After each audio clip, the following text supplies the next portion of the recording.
This is a Kentucky Derby edition of the Ron Flatter Racing Pod via Horse Racing Nation, a handicapper's guide to every horse in the race.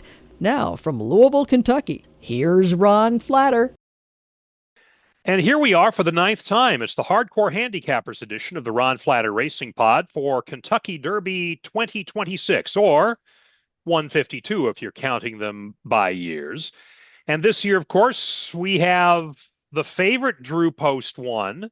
We've got a field that was assembled kind of at the last minute when the draw happened on Saturday, the comings and goings, and also the specter of what will the veterinarians be doing between now and post time. Oh, yeah, there's all of that. Yes, and 20 horses who are slated to run, plus 4 also eligibles who have been drawn into the Kentucky Derby field. As usual, we have a quartet, counting myself, to be doing this podcast, which is our most listened to and watched.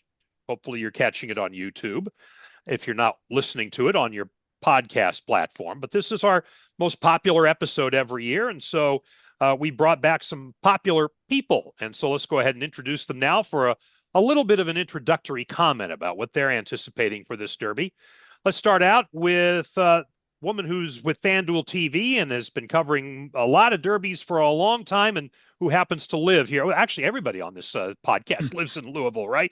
Here's Caton Bredar. Caton, what are you looking forward to this year? Well, I think I'm looking forward to the fact that chaos could rule, that we had very formful derbies, I thought, at least for the most part, last year especially. And the last few years, I think, were a bit more formful than, say the Giacomo or Mind That Bird types. So I think we're kind of due for some surprises. And I actually think that's a better thing in terms of betting and also just general excitement where, people can make a case for a lot of different horses. But I'm not looking forward to the weather, which seems very uncertain at this point.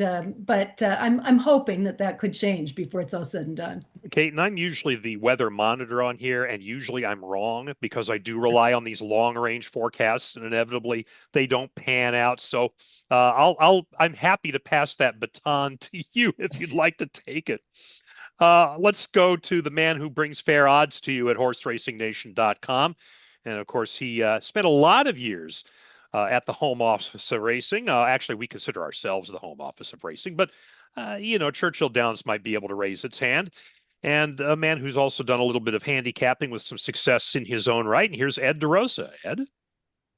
This year, I would say, is a year where I actually think the fewest number of horses I've thought in a while can win this race. Thankfully, I do think a couple of them are going to be very generous prices. So that's not to say I only like favorites, but gosh, and as we get through the field, so no spoilers, but there's more horses than I'm used to where I just don't want them anywhere on my ticket. So it's going to be a different wagering strategy for me as well, because I'm used to wanting one horse and then, I can spread around that. But since I'm so concentrated this year, it's going to have a different feel on my tickets.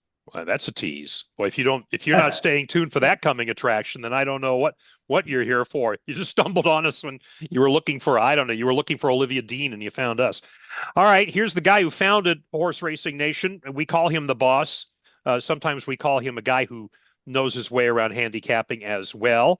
And he is there in the lower left corner of your picture if you're watching on YouTube, and probably out of whatever speaker you're listening to in the main right now on your podcast. And here is Mark Midland.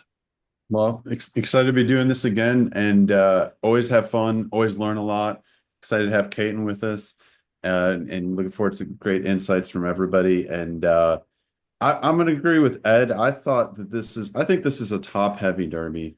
And I kind of started counting my tosses at the end, and I'm in double digits on horses that I'm just, like Ed said, I'm just not interested in pretty much at all. So I think there's some real sluggers in this field, and but it's more, open. I think last year we had Sovereignty and Journalism, and we all kind of had the feeling that Baeza might be there. There was maybe a dart on a couple of the Japanese horses, but it was pretty top heavy. I think this is top heavy, but it's spread out. There's 5 or 6 that are really tough, and you can take legitimate cases on all of them. We'll look forward to that. I'm going to guess each of us might have a different bomber out there, though, that we might think is under the radar. So that's my early prediction, at least for this podcast. And so we'll go forward and start diving into each and every horse in the field. It's the same Hardcore Handicappers podcast you've been used to for the previous 8 years we've been doing this. And one of the things we also like to do, of course, is to offer a chance for us to, hey, pump up our own volume. Mark Midland, what have you got to plug from picks.horseracing.nation.com? Yeah, it's got to be the Kentucky Derby Super Screener this time of year. It's just such an invaluable tool for the Derby, and Mike Shuddy does a well of a job putting that together. There's a ton of information in there. It's going to come. It's out now, the early edition, so get it now. But the wagering recommended tickets will come out this week on Wednesday, and I mean, just year after year, so many derbies. Last year, wasn't the hardest of derbies, but really nailed it. Had the top 4 out of his top 5. But past years of long shots of like Commanding Curve at 35-1, Golden Soul at 41-1, Mage and Disarm, and he was we even sent an email out on Rich Strike the morning of and said include him in tickets, and we're like, really? And he's like, yes, you've got to include Rich Strike on tickets. So Super Screener is just a dynamite tool for handicapping the Derby. Mike's been doing this for about 25 years, and I wouldn't play without it. So if you go over to picks.horseracing.nation.com, you can find the Super Screener and go from there. No doubt about it. It's easy to find. Mark gave you the website address, and I'll do that again for you in a moment. Not only for the Derby, though, but you also can reserve your Triple Crown 2026 Super Screener package. So if you're just along here, I mean, look, I get that you might be one of the many viewers or listeners who's here just for the Derby. It's your one-time year. Welcome aboard. Hey, by the way, we're here all the time, all year. But if you're just going to get the Kentucky Derby Super Screener, we have you targeted. But if you want it for the whole Triple Crown, Preakness and Belmont too, we have a price that actually will save you money if you jump on that right now. Go to picks.horseracing.nation.com, click up top where it says Super Screener, and you'll get the details. Picks, P-I-C-K-S, picks.horseracing.nation.com.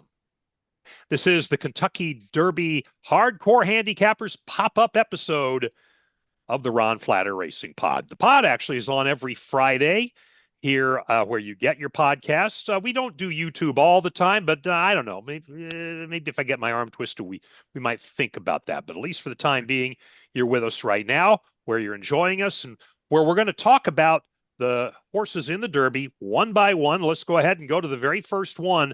I don't know the last time we said this. I haven't looked it up. Maybe, Ed, you have. I know, Ed, you looked things up. When was the last time the morning line favorite was drawn into post 1 for the Kentucky Derby? That's exactly what happened with Renegade.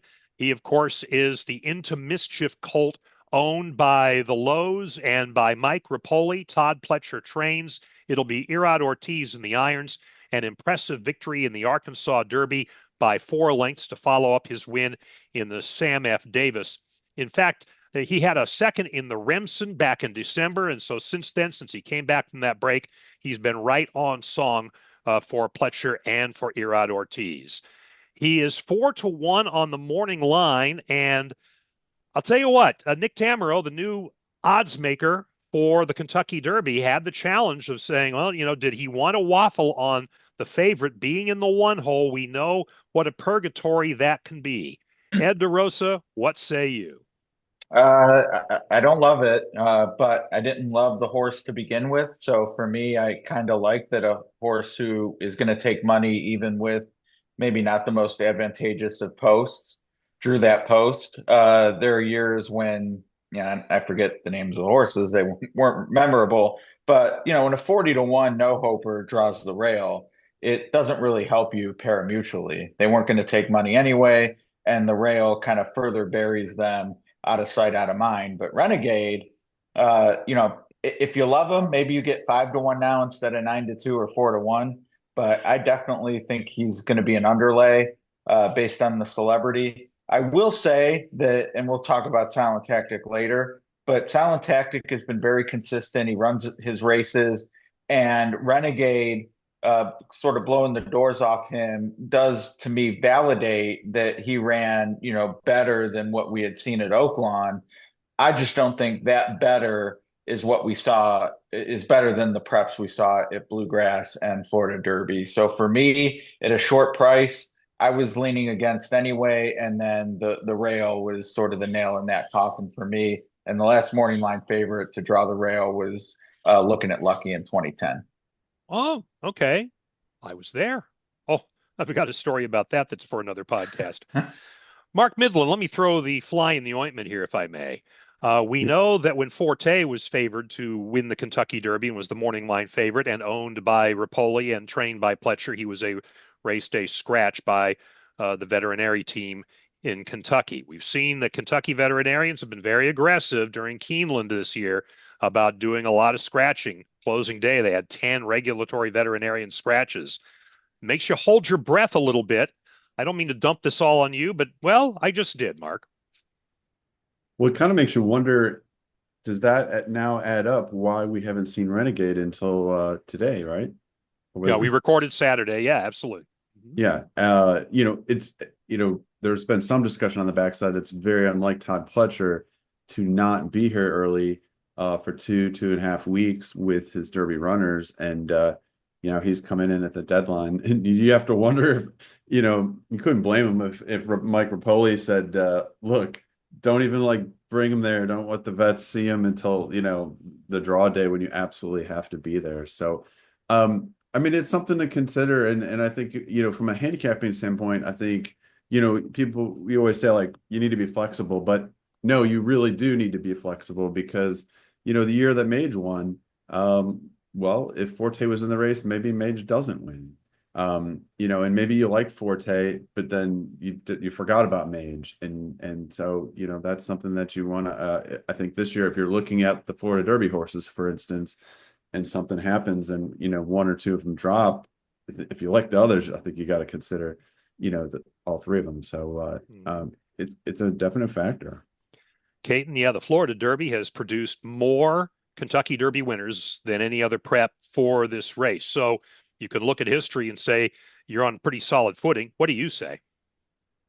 I think that as we've changed the landscape of racing year after year, where you look at, it wasn't that long ago that California was sort of a dominant force, and now there's sort of a non-entity. And Gulfstream has historically been some of the stronger prep races for the 3-year-olds. Oaklawn, not as much. Fairgrounds, not as much. Although in the last couple of years, I think we've seen more solid contenders. I kind of treat each prep race as its entity in and of itself, rather than look at the tracks or the circuits where they're coming from. I do agree that this year, I think the deepest competition was in Florida, but not necessarily just at Gulfstream Park. I've been skeptical about Oaklawn preps in general. There's a few exceptions, but I just feel that way that track is, as far as its configuration, as far as its surface, as far as the horses that it gets, even in their biggest races, makes me a little suspicious of latching on or falling in love with one horse who had a breakout race. Now, the thing with Renegade was that you got the Sam Davis thrown into the mix. So right. I appreciate the fact that he wasn't a one-hit wonder, but I don't see him getting the same kind of sweetheart setup that he got in either of those two races in the Kentucky Derby. And the fact that he draws the rail makes me very much, I think, aligned with Ed, which is a little unusual, I think, Ed, that you and I are on the same page. But I feel like I was kind of happy because I was looking to fade him in the first place. And now I feel even more strongly about it with him drawing the rail. And let me, by the way, not mix my metaphors here. I was referring with what Mark was saying in terms of Florida Derby. Arkansas Derby, which is the pertinent race for this horse, of course, Mystic Dan, the last winner from that race, or actually the last horse from that race to win the Kentucky Derby, finished third in 24 at Oaklawn, won the Derby. The Arkansas Derby has produced 8 Kentucky Derby winners. So not a huge number, going to what Kate said. And so I feel reluctant to keep Renegade off my ticket, but at some point I'm going to have to draw a line. I just want to make sure he lines up. I just want to see him in the gate. I just feel like if I make plans right now and build around him, I'm going to be grossly disappointed in some way, shape, or form. So I'm holding my fire, at least right now, on Renegade, and probably trying to learn something from this podcast to determine whether I'm going to go and put any money on him. I think Let's- you're saying you're Yeah. going to shed a tear for Mike Rapoli if he scratches again. He'll create some copy. I know that. He's always good for that. So I don't know. Yeah, I'll get back to you on that. How's that sound? I sent a few texts after the draw, and I do think it's interesting. Like, I don't know anyone who's like actually picking this horse on top. And, are we Yeah. going to be scratching our heads on Saturday if he picks up all the pieces at 7-1 as the third choice? Certainly possible, but like Caton said, not with my money. Yeah. Let's go to number 2, one of the 2 horses who is in for Pinhook Stud, and that is Albus. Pinhook Stud, and the whole time the Abercrombies had the farm, never had a Kentucky Derby horse. Well, now they have a Kentucky Derby horse with the Bernard family now in charge. Jim Bernard passing away during the fall, and so there's certainly the element of a bittersweet story in that sense, but it could be a case of dedicating this race and for the stablemate as well to his memory. Albus at 30-1 on the morning line is a Yalpon colt who last seen was winning the Wood Memorial. Not the fastest race among the preps if you're trying to gauge them, even with figures and whatnot. The Wood does not come out looking really that good at the end of all this. But here was a horse that closed on a middling pace and won by a length and a quarter at Aqueduct. Before that, took him 3 tries to break his maiden, and it was on the last race before the Wood Memorial that he did just that at Tampa Bay Downs, by the way. We're back to Florida, at least in some respect. Riley Mott, the trainer, and it's Manny Franco who will get the ride. As I mentioned, 30-1. And Mark, let's start with you as we talk about Albus. Yeah, and I just real quick, I wanted to go back and say, since we did the detour on the vets, I am going to use Renegade in my top 3. And I understand that there's more risk with the rail. It's Iriad Ortiz. And I'm at this point, I'm thinking that there's still going to be potential for a hot pace. So I'm not dismissing him, but I agree with the others. It's, you have to be careful about the odds. And to Ed's point, though, if he goes off at 6-7-1, I don't want to miss that if he's there. So now that I've taken half of my Albus time up, I'll say that. What do you think? This is pardon the interruption. We got a clock. Come on, yeah. Mark. You can go We forever. got to have a shot clock, or we need one. No, but Albus, nice horse, but to me, the Wood set up for him. It's set up for deep closers. Albus, Right to Party, and Ocelli all close off a really hot pace. To me, he's a nice allowance horse that he's developing, but he's a complete toss for me. Okay, complete toss for Mark. That's that. I'll tell you what. Maybe you want to go back and talk a little more about Renegade, Mark. You still have time left. I do have time on the shot clock. Yield to the gentleman. Yeah, yield. Yeah. There we go. We'll yield to Caton. Just don't sleep on Renegade it because. Okay, there you go. There we go. There you go.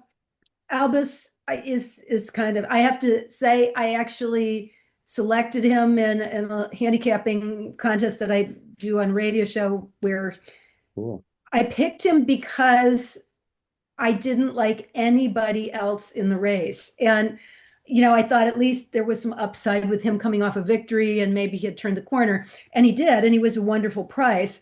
So I appreciate the horse for that, but I think the fact that I didn't like anything in the race kind of speaks to where I feel about Albus. I just don't think he's fast enough at the end of the day. Okay. Ed? Yeah, I agree with both. The one thing I'll add to sort of buttress my complete toss is, we use Brisnet. I use Brisnet. We have free PPs from Brisnet up at Horse Racing Nation. And both Renegade and Albus closed to win their respective final preps. Renegade from last of 8, Albus from 8th of 12. his race completely fell apart. Brisnet gave it a fast pace. Like this is closer city, and he still only got an 89 late pace rating. So to win a race like that with an 89 late pace, when a horse like Renegade is closing with a 109 in the Arkansas Derby, a 111 in the Sam F. Davis, like he is not going to be running with these horses late. I don't want him anywhere on my ticket. I kept trying to ask myself if the pace could ever be hot enough to where he'd be the only one there at the end closing. I never got a yes. So I think we're all in agreement then that we're not looking at Albus for any of our tickets. Are we looking at the number 3 horse, Intrepido? He drew in as some of the defections came to pass. Jeff Mullins trains. Hector Barrios will be the rider for Dutch Girl Holdings and Irving Ventures. A Maximus Mischief colt who finished 4th in the Santa Anita Derby last out and wasn't even close, was flattening at the end of that race. Finished 2nd in the Robert B. Lewis in the race before that. However, little known fact maybe, if you're not thinking really long and hard about Intrepido until you take a really good look at the PPs, he's a Grade 1 winner. Won the American Pharoah as a 2-year-old at Santa Anita in a field of 6. So he comes into this race then with at least that little bit of black ink on his resume, but he also comes in with odds of 50-1. Caton? Yeah, there's 2 things about him. Number one, in watching him train, he doesn't strike me as a horse who's flourishing or, getting better and getting bigger. And that's something that I'm really looking for. I'm not saying that maybe that's the way he always has been and he's just maintaining, but he doesn't have any spark at all to me when you watch him in his workouts. That would suggest that he's suddenly going to improve or run better than he ran in the Santa Anita Derby. I also have always questioned whether he really wants to go that much past a mile and a 16th. So for me, he's a toss, but he does add perhaps a little bit of pace into the race, depending. I'm not even convinced, though, that we're going to see that speed. We didn't in the Santa Anita Derby. That might have been circumstantial, and he might kind of return to the speed that we saw in the Lewis, for example. But I'm a little skeptical. Yeah, I'm thinking that mile and an eighth was a bridge too far, the Santa Anita Derby. I'm with you on that, Kate, and I don't know that we're going to see him getting anywhere close to the front at a mile and a quarter when this whole thing is over with. Mark? Yeah, I agree with Caton. Again, nice horse, great, like I said, Grade 1 winner, but not improving this time of year. I don't see anything in the race setup that's going to help this horse. He's going to be a little bit closer to the pace. I like him better than Albus. I could say that much. If you don't think that those, you get the head-to-head bets. If you get that pairing, you can maybe go that way. Those are fun. We need those. But you stole my line, Ron, because I was going to offer Mark one. I actually think Intrepido is the least likely winner of this race. Now, for head-to-head purposes, that doesn't mean he can't finish ahead of Albus, but I would take Albus and would love it if Mark took me to lunch. If we could do a Skyline, we could bet a Skyline lunch on it. How about it? Yeah, I just don't see Intrepido as ever having a race close to being able to contend with even the average effort of some of the better horses in here. And there's no indication from the Santa Anita Derby that he can move forward to even get in that conversation. So, all right. The number 4 horse is Litmus Test for Bob Baffert. This is the other Baffert in this particular race, or is he? Some might beg to differ with that initial thought. Blinkers added for this one. Blinkers off last time, and it was a disaster. Finished 7th, 12 lengths up the track, beat only one horse in the Arkansas Derby. Before that, finished 3rd in the Rebel, and before that was the winner of the Los Alamitos Futurity back at in his home territory in Southern California. He is owned by the SF Racing Partnership, of course, Tom Ryan and all that crew, the big list of owners in that realm.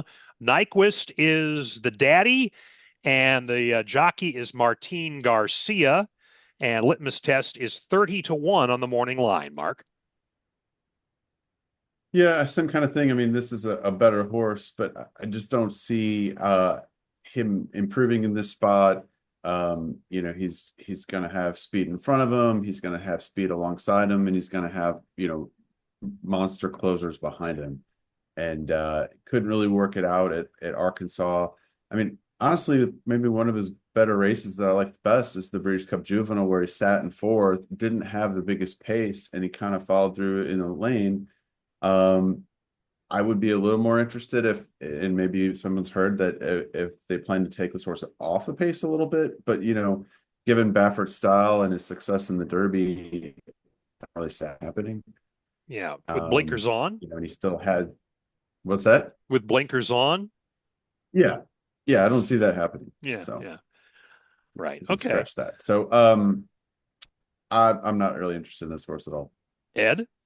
Yeah, same. I've actually fallen for him a couple times on the Derby Trail and have waited for that bust through effort that just didn't come. And, you know, when you're talking about a trainer where kind of took for granted that he's able to turn the screws and get the right fit and get that win somewhere along the line on the Derby Trail, it didn't happen here. And it's really hard to see it happening in the Kentucky Derby. So, hate to be so pessimistic to lead us off, but another horse for me that I'm out on. Well, we know you're going to find something you like eventually. They're lurking. They're lurking. I mean, this isn't like one of those 40 horse fields at Royal Ascot. We're only going to do 20. That's right. All right, Caton. Okay, so this is one of those horses where I think I diverge from the guys as far as I'm not picking him to win. I can't say that I'm going to necessarily include him in trifectas, but if he ends up jumping up and winning, it wouldn't be this total shock to me. I wouldn't be standing there saying, I can't even imagine where this race comes from. Part of my theory with him is that he did not like Oaklawn Park and never ran his best efforts in the two prep races there. I think he could be a little bit of a different horse. He's still going to have to prove some things, I think, to be on par with the top contenders here. But the blinkers go on. He's definitely, I think they're going to put him on the lead. I think the goal would be to get Bob's other horse to settle a little off the pace versus get engaged, because he's always run better. Whereas Litmus Test has always run better if he's on the lead or very close to it in the mix. And I think the blinkers kind of ensure that. He did have a work out of the gate. It was very fast and it was pretty sharp and kind of one of those eye-catching, but maybe not for the right reasons, but because maybe it was so fast. You know he's going to show speed if others run with him. I don't see quite as much speed, I don't think, as some of the others do. And I don't completely buy into the idea that every year we say there's no pace and then every year there's this pace. Right. I don't necessarily think that's the case this year. So I guess I'm saying I can't throw him out, but I also I don't love him. He probably won't be among my top three horses when I put my selections out. Okay. I think I am throwing him out, but I'm going to listen again to what you said. I'm going to hit the replay button here, Caton, just so I make sure I think long and hard about that. But yeah, I mean, I've been beaten by other Bafferts before. This wouldn't be the first time, but like I said, I've been beaten by other Bafferts before. Number 5 is Right to Party, stone cold closer for Kenny McPeak. He's a maiden winner, and that's it. Finished third in the Gotham and a very distant third. Did better finishing second to Albus in the Wood Memorial, but then again, that comes back to how good or bad was the Wood Memorial. So he comes in here for Chester Broman Sr., who's the owner. Chris Elliott, son of Stewart from back in the day, from Smarty Jones days. He is the rider. Constitution is the sire. And the odds are 30-1, Mark. Yeah, and it'd be much higher on Derby Day. Great to see Kenny back with another runner, but you know, like I said, similar to Albus and the Wood. Not that the Wood was a bad race; it was just not a fast race. So just hard to see this horse competing. Obviously, he's got to improve. He's a deep closer, so you know, maybe never completely discount those types for fourth if you're playing superfectas or deeper. But I just didn't like him.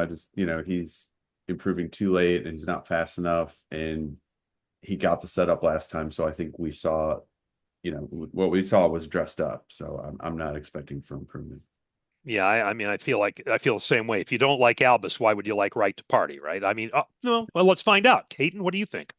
Yeah, that's kind of where I'm coming from. I will say that the pedigree is there for him to be one of a select few, I think, that really could be at their best at 1.25 miles versus some of the others who I think it's a real stretch for. But at the same time, I don't see him winning this race I just can't come up with any scenario. And I guess you could use him like in the 4th spot in superfectas or something, but I don't know. He's not for me. I also feel like in talking to Kenny McPeak, he's given him as many excuses as anybody, but he's almost said that he's not only going to have to run faster, but a lot is going to have to happen in the race for him to be able to have any chance at all. Ed? Yeah, not for me. I mean, pretty much similar to Albus. Like, he had the setup and still doesn't have the late pace ratings that you would expect from a horse where things are completely gonna collapse. And the other thing I would say is I feel like Kenny, and no disrespect to Christopher Elliott, certainly earned the return in the Derby, but I just think if Kenny really thought he was coming in here with a shot, there's some jocks that still had availability 4 weeks before the Derby that he may have called on. So this just feels like we're happy to be here. Yeah, I actually asked Kenny about that very thing, and he said, no, I wanted to stay consistent with the jock who's been successful with the horse. That's what he said. And, so there you be. I'm in the same boat. It's a toss. I mean, I don't need to get too elaborate about it. You guys have given all the good reasons along the way. Number 6, let's go to one of the 3 Brad Cox horses in the race, and that is Commandment by Into Mischief, owned by Wathan Racing, the Qatar group. Has won his last 4 races. In fact, after missing in a debut race at Keeneland, going 6 furlongs last fall, has won at 7 and a mile and a 1/16, and a 1.125. The shorter of the 2 routes, open lengths, won by a neck in the Fountain of Youth and won by a nose in the Florida Derby over the Puma. Luis Saez will get the ride. Interestingly enough, with Brad's 3 horses, as well thought of as they are, they're all going to have riders who have not been on them in the afternoon before. This one comes in as I have a hunch we're going to see here a little bit more positive about this horse than the last few. 6-1 on the morning line. Caton? Yeah, for a while we had to do a lot of handicapping and giving selections weeks in advance, and this has been kind of my early Derby pick. All along. I did think he was, I was surprised about the margin of victory in the Florida Derby. I thought he might have that breakthrough race where he was going to just jump up and, kind of put the field away. But I don't think that's his style. And that concerns me just a little bit in the Derby, because those horses who only do as much as they sort of need to do oftentimes find themselves in tough positions. But I think Luis Saez is a perfect fit for him. I'm very excited about that. I think he's a horse you kind of have to pedal hard on for a long period of time, and Louis is really good at that. Yeah. I will say I liked his second to last work a little bit better than I liked his recent work today. And that concerns me a little, because I like to, again, see a horse that I feel like is getting better, or at least maintaining going into the Derby, versus maybe not quite as bright or sharp. But in all fairness, he's never been a really good workhorse, and he's not a horse that does any more than he's asked to do in the mornings. So I'm not going to let that completely talk me off the horse that I've liked all along. But instead of being, yes, absolutely, this is my top choice, he's slipped down a little bit, because I have seen some horses that I just really like the way they're training a little bit more. But he's still a top contender for me. Mark? Yeah, I really like this horse. He's my top pick in here, and he's just done very little wrong. He's won 4 in a row. He's 4 out of 5, and I think a lot of times when you look back, like with Sovereignty winning, it's like, oh, the horse that was, I forget what his record was going in, but I think this is one where this horse wins, and we're like, oh yeah, the horse that was pretty much undefeated since his first time out won the race. Oh, why didn't we all jump on that? It was easy.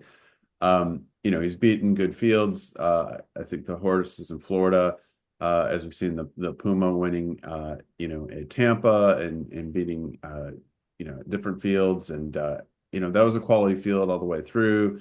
The times are good. The closing times are strong. And then into mischiefs, Sovereignty, as we know, he was an into mischief. Authentic was an into mischief. And, so 4 into mischiefs have gone in the Derby at under 10-1. Those 2 won. Audible was 7-1, ran third, and then Golden Sense, who was kind of a sprinter miler, he ran 17th. But so that's 2 out of the 4 times they've come into this race under 10-1, they've won.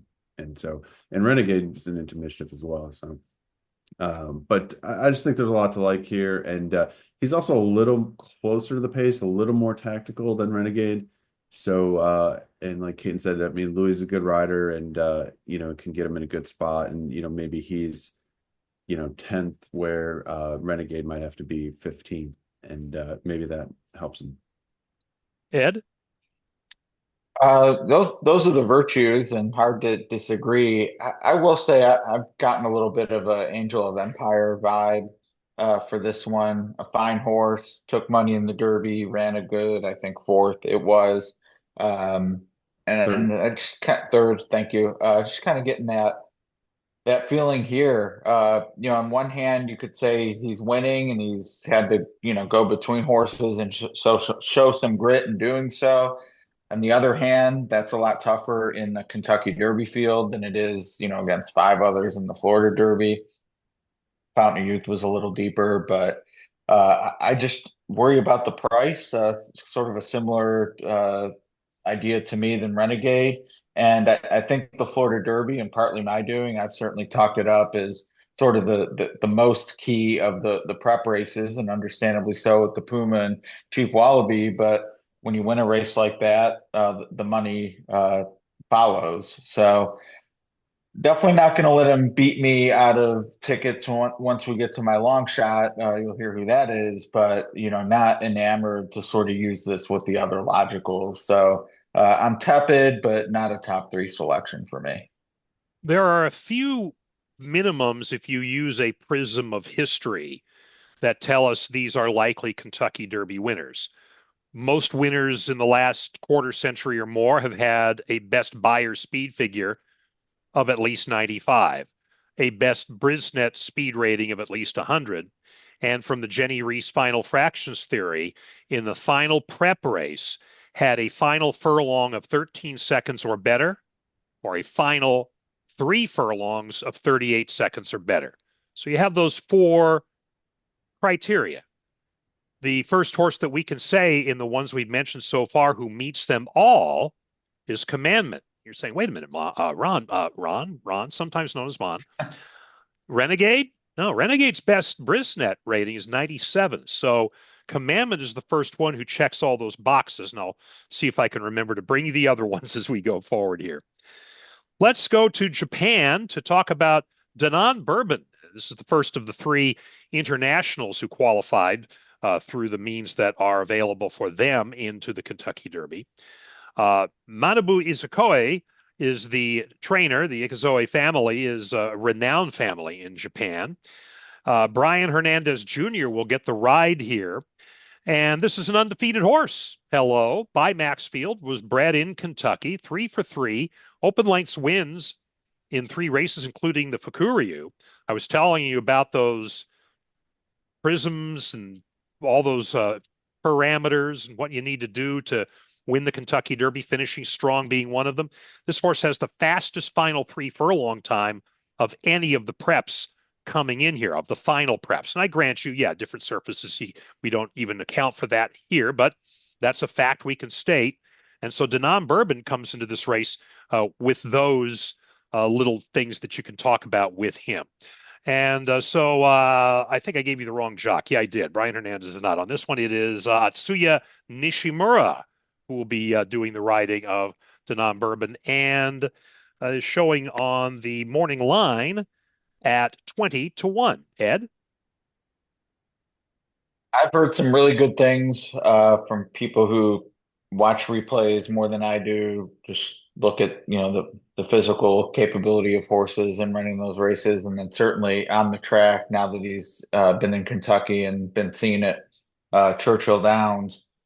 And it does seem like the thoughts of what this horse has done on the main track at Churchill is opposite of what I've heard in terms of how he's impressed when you go back and watch the races. And people have talked about the stakes record time and that prep last out. I'm inclined, even at 20-1, which you might say, oh, that's a decent price. But that pretty much puts him sort of in the third tier of contenders at that price. And I'm inclined to fade just based on what people are saying of what he's doing on the track at Churchill. And normally that's not my bailiwick. Race to race, day to day, 365 days a year. I don't really have access to that information. But in a race where you're sort of looking for a potential edge of what people are saying and how to use that pari-mutually, I'd rather just press on the horses that I'm confident about than, sort of waste capital in adding a horse that I was sort of on the fence with anyway, and just doesn't seem to be wowing people since he's been to Louisville. So if he wins, what a story, undefeated in 4 starts and first Japanese horse to do it, but I'm going to pass. Caton, what about you?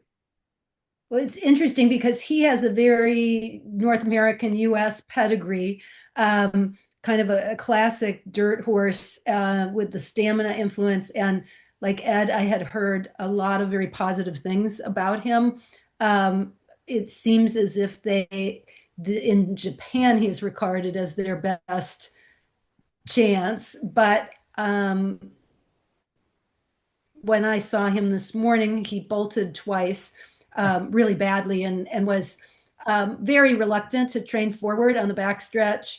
I just, seeing those things makes me feel like I can't with any confidence use him. Now, it's real possible that it was early, the first time he's been there, with everything being so new, maybe you give him the benefit of the doubt, but we're not that far away from Derby time. So it's interesting because he only just arrived. He was one of the later arrivals of the European, or the international shippers, I should say, whereas Wonderdine has been here for a lot longer. But Wonderdine's been professional every day that he's trained, and Danon Bourbon was definitely not. Wow, that gives me food for thought. Mark, I'll let you take this on, but man, I think I've just been talked off the ledge. Caton was talking, my confidence meter on the horse is going down. Oh man, isn't that the truth? That's really interesting. No, what was the horse, the Godolphin horse that sort of refused to run in the mud a few years ago? Thunder Snow. Thunder Snow. Yeah. Bucking Bronco, yeah. Maybe we'll end up with one of those. I do want to be respectful of how this horse is undefeated, big closing kick. Obviously we're trying to look at the metrics and the numbers in different tracks, different countries. But this is a race where, a big closing kick like that, if he behaves, can often end up in a third, a fourth, or even a second. So that's kind of where I am on this horse. Hearing that he doesn't want to train is not good, and so that's kind of got me. I'm gonna have to watch him a lot more this week and see how he does the rest of Derby week. If he's gonna be a big price, and if the speed in the field stays intact, I would still lean towards using this horse second, lightly in second, and then definitely in third and fourth. But that is pending. I mean, if he's training badly all week, then I probably would do it very lightly. You know the last undefeated horse to win the Derby? And I mean this in current records. It's a trick question. Justify? Oh no, he got Ah, see, not disqualified. undefeated anymore. Yeah, current records. Revisionist history here. No, go 2 years before that. Nyquist. Nyquist, yeah. Forever Young and T.O. Password came from Japan undefeated to the Kentucky Derby and finished 3rd and 5th. So there's that. Caton's talked me off of this one. I'm not touching this horse now. I was in 5 minutes. Now he'll go run like a. Caton's going to be the only one to cash, and I love it. All right, so that's Danon Bourbon. Let's wrap up this first section of the field by going to the number 8 horse. So Happy, the winner of the Santa Anita Derby, bringing Mark Glatt to his first Kentucky Derby as a trainer. This horse is 3 for 4, having won a debut in the San Vicente and then finished 3rd in the San Felipe before then coming back to win at 7-1 in the Santa Anita Derby. He's by Run Happy. As Glatt says, though, don't just look at him as being, sprinter sire type of a thing. You got a blame mare on the bottom side. Mike Smith coming in at 59 years of age, trying to win another Derby. So Glatt in his first, and Smith in his 6 millionth Kentucky Derby. And for this particular adventure that we're going to see, 15-1 on the morning line. Interesting number there, Caton. Yeah, I think very interesting that, I can't think of too many instances where you can get 15-1 on the Santa Anita Derby winner. Right. I like this horse. I think that it's interesting that oftentimes pedigrees are so ignored, and yet here's a horse where if he had a different sire, or if you didn't look at the breeding and you just looked at his past performances, I think you'd evaluate him very differently than when you stop and talk about him being by Run Happy. I was always of the opinion that Run Happy was a very good distance horse. He was just a better sprinter. So I'm not holding that against him. And I've liked the progression. I thought it was a legitimate excuse in the San Felipe that the first time he stretched out, he got a little keen. He didn't maybe finish the way he could have or really show his true self because of it being the first time he was going long. And I believe that if you give him the benefit of the doubt for that, he's done everything else right. So I like him quite a bit. I think he's a handy horse. I saw him at the barn this morning, and he just strikes me as a really intelligent horse, not rattled by different circumstances, and that maybe has been handled really well. And of course, from the sentimental perspective, which is never how you should bet, that's for sure. It's a great story. With the emotions, Mark Glatt just losing his wife very tragically and suddenly, Mike Smith, 60 and riding in the Kentucky Derby would be the oldest to win it, and getting even a chance to have a live mount like this. I like the story, but I do like the horse. Is he 60 or 59? We keep going back. Oh, he's okay. So he's 59. Really 59. He's 59 because he said that they mixed up his birth or changed his birth certificate so he could ride earlier. But he didn't tell anybody until he was on the verge of turning 60 last year. So I think it's a little suspect myself. Yeah, I remember George Foreman tried to pull that too. It's just so. I don't know that George was trying to. Yeah, I don't know that George was trying to ride any horses, but be that as it may. So be whatever the case. Mike is just has the fountain of youth working there. Mark. Yeah, Kate made a lot of good points for this horse, and I can't disagree. I don't know why, it's just hard to get excited about this horse. Like you said, maybe it's because of the Run Happy. Mark Glatt's not, is known as some of these other Derby trainers. Mike Smith's maybe not at the top of his game where he was before. But I keep coming back to this horse. I really can't find any reason to knock him, and the price is going to be good. Just depends a little bit about where he sits in the race, but he's got some tactability.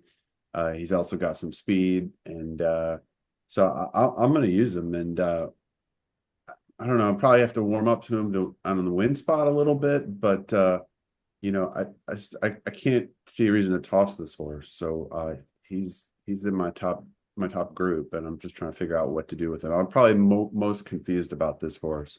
And I guess maybe I'm not really sure about what he beat in California, but the numbers are good. The pace numbers are good. The closing numbers are decent. The sheet type numbers are good. So yeah. 100 Beyer, 103 Briz, 12.9 and 37.7 for his closing furlong and 3 furlongs in the last prep. He ticks all those boxes I was mentioning earlier. Ed? Yeah, I applaud Nick on this morning line because I think, the feel is sort of more a 20-1 horse, but the vibes are definitely he's going to be the sentimental story that NBC in particular gloms onto. So Derby's one of the few races where that does actually attract some money, and Caw can't soak it all up in the last flash. So I think the line's pretty good, especially in the win pool. Underlay for me, I think he's not as likely as a 15-1 shot, but Mark sort of hit the notes that I'm struggling with because on paper, the style of handicapper I should be salivating at these type of numbers at this price. He's able to be in the mix early. He finishes, at least that's what the Santa Anita pace numbers show. Honestly, though, I just can't get past the run happy on top. I think that 10th furlong is going to catch up to this one. Especially there's enough pace in here. There's actually 2 flights of pace horses probably if you think 6 speed is going to be the speed of the speed. So to me, So Happy is sort of in a position where you got to make a move to get position, and then of course you want to make that winning move, and I just don't see it at 10 furlongs for a son of Run Happy. So I would say bottom tier of the horses I think could actually win. We've kind of already gone through several I don't think can under any circumstance. So I'm not totally dismissive, but very defensive views only for me. I think we need to get you and Caton with a side bet going, Yeah. based on this. I love this horse. He's one of my win candidates. Absolutely one of my win candidates. I even go to the eye test. I just like the way he looked, the way he ran in the Santa Anita Derby. And then to go to the numbers test, he also is one that ticks those 4 boxes I was mentioning earlier. I think we got 6 in the field who actually do that. So that takes us through the first 8. This is a good point right now to take a breather before we get to the rest of the field. And Caton, I'm going to call on you to tell us what's going on FanDuel TV in terms of Kentucky Derby coverage between now and race day. Well, you kind of have one-stop shopping, and even on the app, you can catch all the replays of all the prep races, all the features that have been produced up till now, and of course cover the live racing. But the biggest thing, especially for me, is going to be the breakfast show, which started this morning, started on Friday, I should say, and will run every morning, 7 o'clock Eastern time to 8:30, live on the network, but also on YouTube, and will continue streaming after the conclusion on linear TV, where I really think you get the feel of what it's like to be on the backstretch. You get the instant breaking news or the reports or the reactions and emotions from the trainers and connections and people associated with the horses, and the opportunity to see the horses, not just in their training, the workouts especially, but also just around the barn, kind of their demeanor, how they're handling things, how the connections are handling things. So that to me is sometimes the best way to suss out what you need for the Derby. It's terrific. Of course, the FanDuel professionals are there round the clock all year long, and so they bring you that expertise and that point of view. Breakfast at the Derby, and also, of course, undercard coverage to get you going on Oaks and Derby days. So check it out. FanDuel TV. This is the Ron Flatter Racing Pod. I am Racing Pod. This is our pop-up edition to have our hardcore handicappers delve all the way into all the horses in the Kentucky Derby. And let's get now to pick up where we left off with number 9, and that is the Puma, owned by Ogma Investments and others. In fact, we just heard that Michael Ivorone has bought into this horse too. He had Big Brown fame years ago, but Ogma more recently of Mage fame. That's the group that brought us Mage 3 years ago to win the Kentucky Derby. Same trainer, Gustavo Delgado. Same jockey, Javier Castellanos. The pride of Venezuela in that sense. Finished second, just losing by a nose to Commandment in the Florida Derby, and before that won the Tampa Bay Derby. He's by essential quality, and he is 10-1 on the morning line. Ed? I was really high on this horse after the Florida Derby. Again, just thinking that was the key prep. Liked him that day, had my heart ripped out when Commandment got to him, and no reason to back away totally. I am concerned that he is not going to have a published sort of final workout. I mean, I guess he had a final workout and that was it. I haven't done the research on that. I'm keen to look at sort of the workout days leading into the Derby. My hypothesis would be that this is not the type of move you like to see from a contender. It's sort of giving me get him to the race vibes, which I don't love and doesn't seem to work out. So I'm downgrading a little bit. I feel like I've come this far and he's, not going to be a terrible price. So I don't want to be completely dismissive, but whereas I was sort of neck and neck on him or Chief Wallabee, it'll be very clear in a few horses where I ended up siding in terms of which one I like better, but he's going to be twice the price of Commandment. So I think you got to use them because they ran, very well, both of them in the Florida Derby, but I'm a little off because of the preparation heading into this week. Okay. Caton, I mean, we've heard that the Delgados, Gustavo and his son, Gustavo Jr., they do things a little differently in terms of their lead up to a race. And if you look at the workouts that they did with Mage, I don't know that they were really tightening the screws that much as they got closer to the Derby. So, and anyway, what say you? Yeah, I'm kind of with that as far as the workout and the lack of being a little bit of a concern or a question mark for me. The other part of it is that, I mean, he had probably the arguably toughest campaign, and I use the term loosely, but I mean, he had several races in close proximity to each other. The last two, when he went from his win in Tampa to the Florida Derby, was a turnaround of 3 weeks, which was after him already having a couple races, at regular spacing. So when you compound that, you start to wonder, can they keep coming back? Now, with this being the toughest one of them all, maybe that spacing takes a little toll along the way. And that concerns me a little bit too. On the plus side, I think it's the last 6, but I could be wrong about that.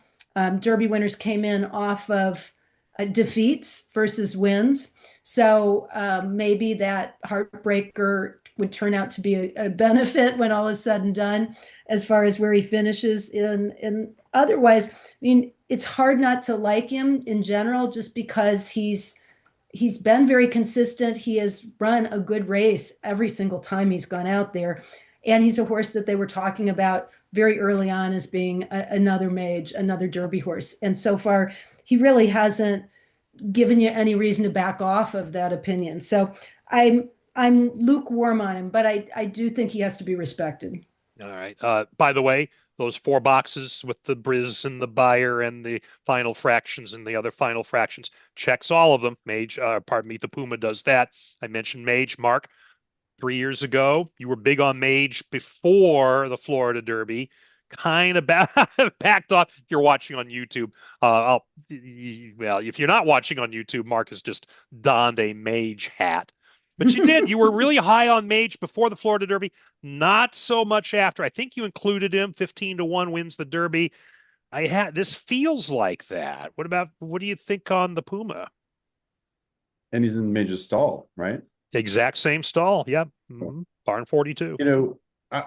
It's interesting. It's tough. So I will say this. I was on Mage. I had a great Derby that year, but the one thing that really held me back from having a monster Derby was, remember all the gait problems he had, and I was really questioning the trainers Yeah. and you know, just Gustavo and his son about what, like, why weren't they in the gate? Why weren't they the gate at Gulfstream? Why weren't they Do the gate at remember that. Churchill? Yeah. And you know, and then I was like, man, why was I second guessing these trainers? And so that was something. And so I've heard about the workouts. I see the workout thing. So that's got me concerned. I think, but then the one thing I would say then is when Mage ran, and when I look at the Puma and Chief Wallabee as two horses that have done very well this year, they've kind of come a long way all spring. Um, you know, I do think they're similar to Mage, so I'm throwing Chief Wallaby in there as well. But when Mage won, he had to beat Angel of Empire in two fills. And I just think this is a different field. And there was no Commandment, there was no Renegade, there was no Further Ado, there was no horses of those caliber of resumes in that race. And so I do like this horse. I'm probably gonna land more like I think Ed was saying, is I don't want him to beat me. Certainly if I like Commandment, I don't want to lose. But and then maybe the vets change things. We'll see. That's Uh, well, yeah, there's always that wild card to throw in there. yeah. So I'm probably using him defensively more. He's probably in my like fifth or sixth choice. Yeah, he's going to be on my tickets. And depending on how he may spread in the horizontal bet plays, I'm probably going to include him there. I don't know vertically if I would include him at the top. I would put him at the top, but he'll be on my tickets. So and look, I'm listening to what you're saying about the lack of a timed work in the final week beforehand here. So that might have backed me off just a little bit. So I'm listening. I'm listening. Number 10 is Wonder Dean. This is the second of the two Japan horses coming in. This one won the UAE Derby, and it is Daisuke Takayanagi who is the trainer. Ryusu Sakai, who rode Forever Young in the Derby a couple of years ago and has been his jockey with all the success, and of course the Breeders' Cup Classic last year. He's along for this particular ride, but he was not along for the ride. In fact, Wonder Dean is going to race in his seventh start. He will have his seventh jockey as a result of that. 7 different jockeys along the way. He has won just a couple times. Won a maiden race on second asking in Japan, and then after 3 losses, including a 4th place finish in the Saudi Derby, did win at 8-1 odds in the UAE Derby. He is by D Majesty. You may not know that name, but you certainly know the grandsire, Deep Impact, one of the 2 greatest sires, certainly Sunday Silence being the other in the last half century in Japan. Wonder Dean is 30-1 on the morning line. Ed DeRosa, you're up. Yeah, Wonder Dean is a horse I have warmed to over the last few weeks, not in the sense of, oh, can this horse win? But I just keep going back to why won't the Kentucky Derby be any different than what he accomplished in the UAE Derby? We have the same horse that he ran down. It was many lengths back to third, and a horse named Pyromancer, who I know had some respect as a Godolphin, as a Japan-based Godolphin horse. And he beat him on the square, at least, finished well ahead of him. 6 Speed did as well. So what's his morning line? 30? Yes. Mm-hmm. Yeah. And I think he might even be higher than that. I'd be kicking myself if he, ended up pulling a Make Music for Me or Instilled Regard and filled out the bottom half of a super exotic at a huge number. So to me, he's one of those, if you like the logicals and you're narrow as I am, he's sort of one of those that I would slot underneath. I can't see using him much on top, just the numbers even out of the UAE, and I do trust what Ragozin publishes for those races. He's just not there with the others here, but we know that he has the run style that can run down 6 Speed, and that's going to be his target again. So I'll take a shot with him at 3rd and 4th if I'm right about the other horses. Okay. I won't. I'll just get that out of the way right now. Yeah. Mark? Yeah, I think Caton was saying earlier, somebody was saying that Danon Bourbon is the preferred of the Japanese horses. I mean, I kind of feel like, with 6 Speed, we've got usually a pretty good line on horses from Dubai. and 6 speed wasn't really going that fast, and wasn't, his numbers aren't that great. He ran him down. I don't know. This horse just doesn't really do it for me in what I see as a fairly tough field. So I would be surprised. I will say before Caton's comments, I mean, based on what we said about Danon Bourbon, like everyone seems to think that's the Japan horse. So again, going back to the matchups, I definitely would see value in taking Wonder Dean. Oh, and by the way, that I can almost guarantee you somewhere in Las Vegas that will be a matchup. All right. So, Well, I got a guy. You got a guy. You're not supposed to say that on here. You're Oh, admitting to violating the Wire Act with a lot of witnesses. A lot of witnesses, Ed. Caton. Yeah, I go back to where I started with the conversation at the top of the show when we were talking about what type of a year it's going to be or what I was most expecting or anticipating, looking forward to. Um, Wonder Dean reminds me of those horses that were totally under the radar, that nobody really gave much respect to, but that were quietly just going about their business very professionally, that had some pluses, but that everybody ignored. And then they just go out there and do their thing and win the race at huge prices. I felt all along that a Japanese horse is going to win this race at some point. Forever Young almost did. It's significant to me that the trainer, who is a very respected trainer and, in my opinion, a very good horseman, went to a jockey who has experience in the Derby. I think it was important for them to get a Japanese rider to represent the country. But in this case, it is very specific that he is one of a few that have that experience before. So, and I mean, at the end of the day, he won at 1 3/16 and looked every bit the type of horse who is going to be running at the end of 1.25 miles versus some of the others that I'm not very sure about at all. So I give him the benefit of the doubt. I mean, I'm not going to say he's going to win the race, but I'm definitely going to include him because I, again, like what I'm seeing from him in the mornings. I like the fact that he will get the distance. UAE Derby horses are 0 for 21 in the Derby. And the only one who hit the board was Forever Young. I think he was rather special. I don't know that the rest of the other 20 necessarily were, and I certainly don't think this one is. So, Caton, if you win, you can rub my nose in it at the proper time, which was pretty much any time. Incredible, number 11. He is in the field here for the Derby. As we look at this one, 20-1 on the morning line, and as I'm scrambling here to find notes, I'm going to kick this right away because we're having one of those moments where the buttons don't work properly, but I can at least see the part that says, Mark Midland, you get to go first on Incredible. And I'll make up whatever I was going to say beforehand after that. You go first.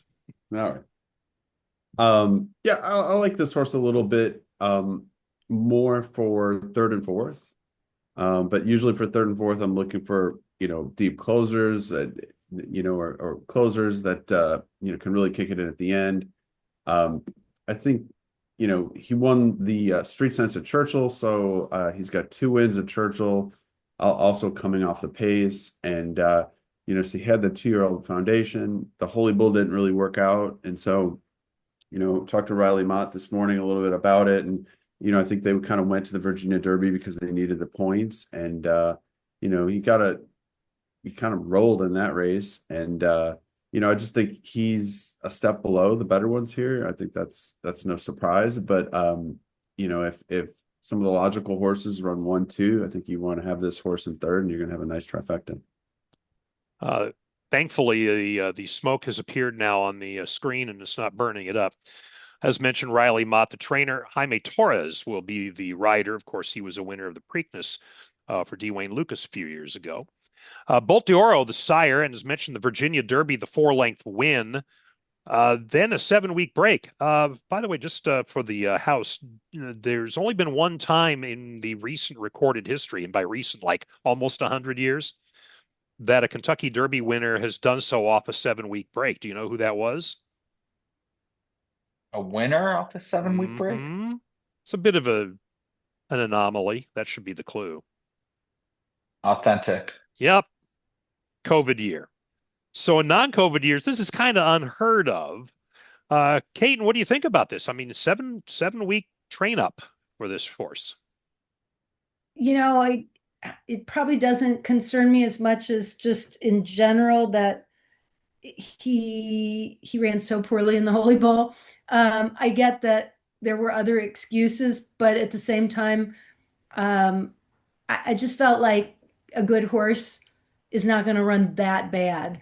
And the Virginia Derby, there was nothing in the race. I know Confessional was a lot of hype about him early on, but he definitely has not lived up to that of late. So I'm still skeptical about Incredible, although I don't want to completely dismiss him because I do respect the connections a lot. And I also respect the record at Churchill. I do think that counts for something, but I don't think I'm probably using him, although I could be swayed depending on what happens over the next few days in terms of what I see on the track.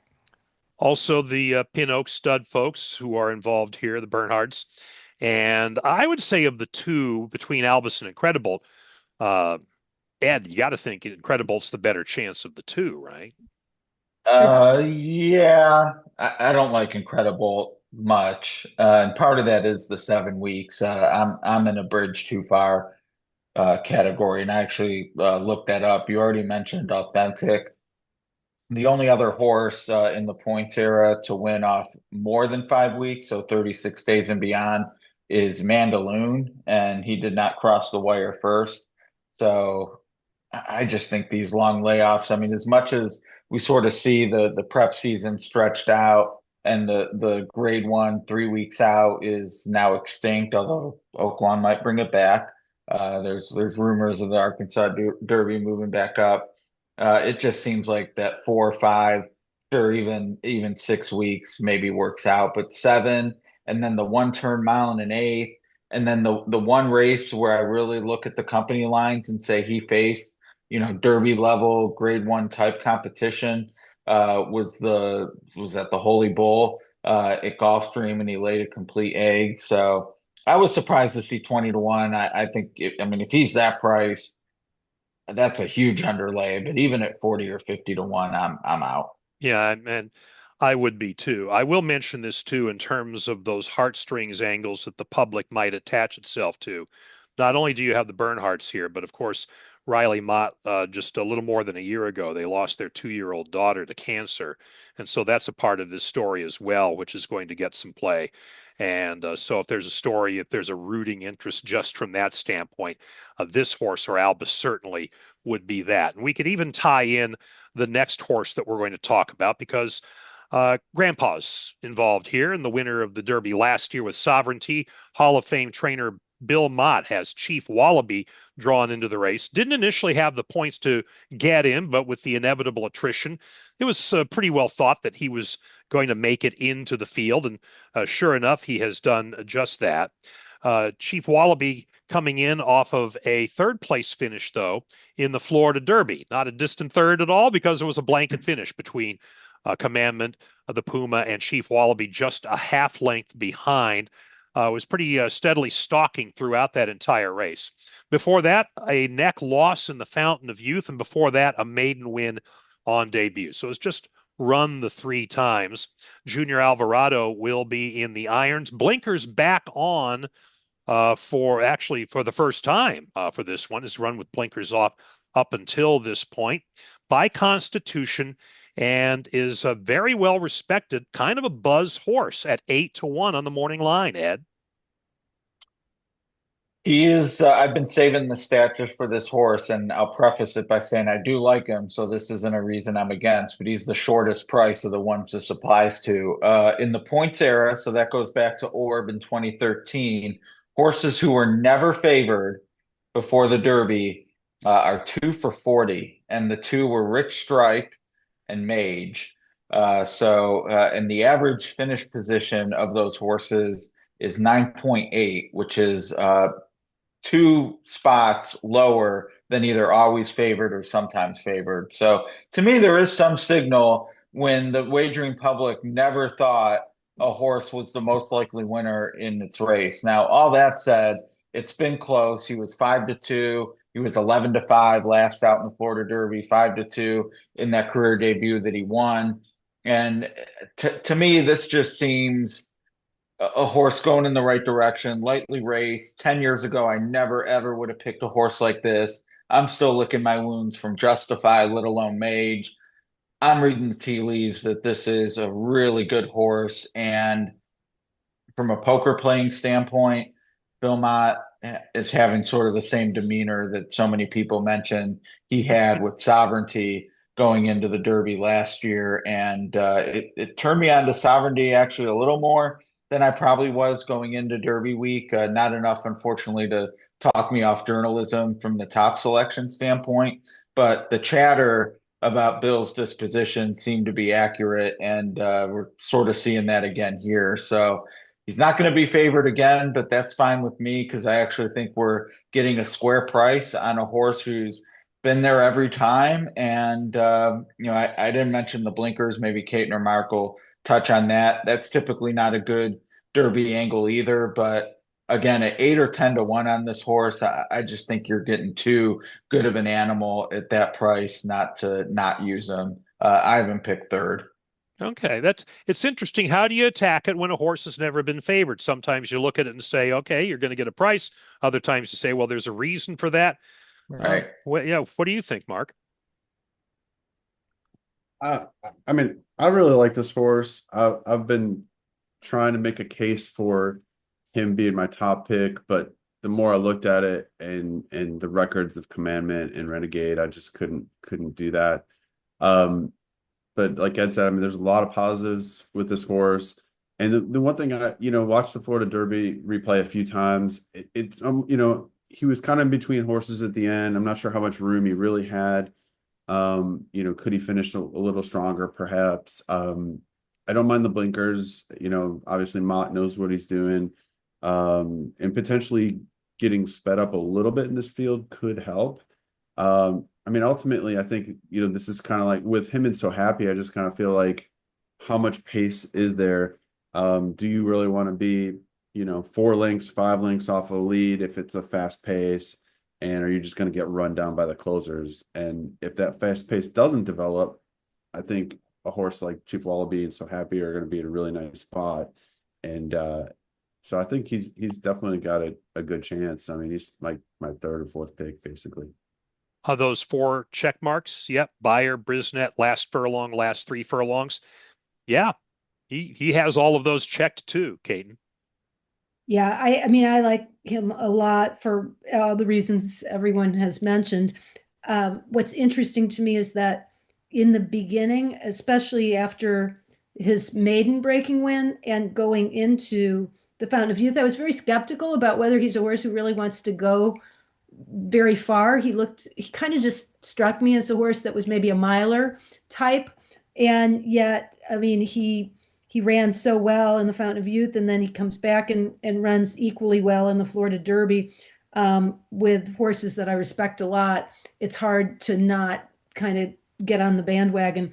The equipment change and in fact, even the campaign are so unlike anything that Bill Mott usually does that it makes me feel better about him because I respect Bill, and I think the fact is that he made the horse take him here. And he's doing each thing with the idea that it'll take him one step farther. The one thing that Junior Alvarado did say in the Florida Derby that he felt like he was sitting in the perfect position, that he was going to push the button and the horse was going to respond.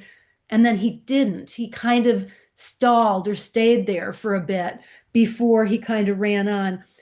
That, I think, is what's led to the blinkers. And I'm hopeful that the blinkers will fix that and that it's not something else. I want to like this horse, but then I look at, 43-4 and 113 for the pace for the Florida Derby. And it's like, well, is that going to be the case again? And I don't know. I keep coming back to, I want to, but I don't have a lot of good reasons to like him other than that, the 4 check mark thing. And other than the fact that Bill Mott's, won a couple derbies here in the last few years. But I'm going to go against. I'm going to go against because I can't include everybody, but I feel like I'm very much in the minority on this. So, you can yell shame on me after this whole thing is done. Lucky number 13, or will he be? And that is number 13, Silent Tactic for Mark Casse, the dual Hall of Fame trainer. The horse is by Tacitus. The owner is John Oxley. The jockey is Christian Torres, who was the rider for the 2 second-place finishes in the Rebel by a nose, and then in the Arkansas Derby by 4 lengths to Renegade. His most recent win was in the Southwest Stakes when he went off at 12-1 and won by 3 1/4 lengths. You could sit there and say, well, maybe you're not going to get 12-1 on him again. Well, think again. He's 20-1 on the morning line for this race. And Mark, what say you about Silent Tactic? I mean, he's a really solid closer. He's never missed the exacta. And I think in the Southwest, things kind of really set up for him, and he made that powerful run to win by 3 1/4. And he's run 2 good seconds since. I just kind of see him as a little bit slower than some of these, and so for that reason, I'm kind of looking at him as another close for 3rd or 4th, trifecta super type. I just don't see him as a candidate for the top 2 here. Yeah, definitely an off the pace horse coming into this race, and as we try to figure out how that fits into maybe a little more pace in this Kentucky Derby, what do you think, Ed? Yeah, another one to me, just never really shown fast enough. I do appreciate the consistency. Maybe a bottom feeder for 4th if he just runs around and runs his race, and so many others misfire. Unfortunately, doesn't look like he's going to be that like super separator, $100 horse if he were to win. To really get excited about underneath, like Wonder Dean might be, who I think will probably be twice the price of Silent Tactic. So not in the absolute bottom for me, but certainly not going to use this horse anywhere on top, and would just have to be one of those, the dominoes completely fall everywhere else, that I won't let him beat me. But I appreciate a trainer like Mark Casse because he runs his horses a bunch and we know who they are. And for what this horse is, it's just not a winner of this race. Caton? Yeah, if I don't like or use Renegade, it's real hard to make a case to use Silent Tactic.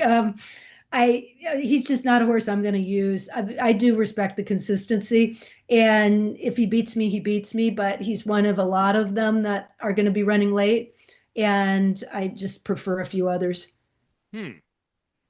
Yeah, I was ready to kind of use him until you made that point about Renegade.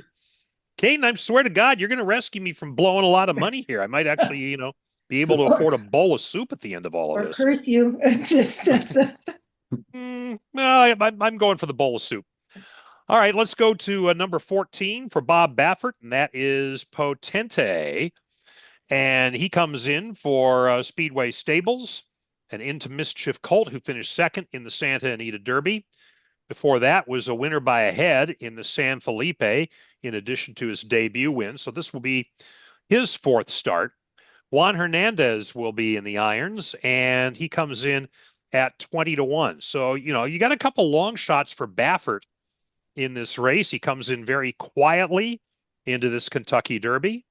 Caton, how do you translate all of that maybe as you look at Potente? You know what? He's got, it's funny because I didn't like this horse. And then the more I looked at, especially the Santa Anita Derby, and in general, just looked at the horse, the more I liked him. And I really believe that, again, Bob wouldn't be here with him if he didn't feel that he was on par with most of the top horses. I can understand. I think this is one of those rare opportunities where you have a horse from a big name trainer that is not going to get bet heavily, that you're going to get a really good price. He reminds me a lot of a Medina Spirit as far as coming in under the radar and then, crossing the finish line first and everybody saying, why didn't we pay more attention to a Bob Baffert runner?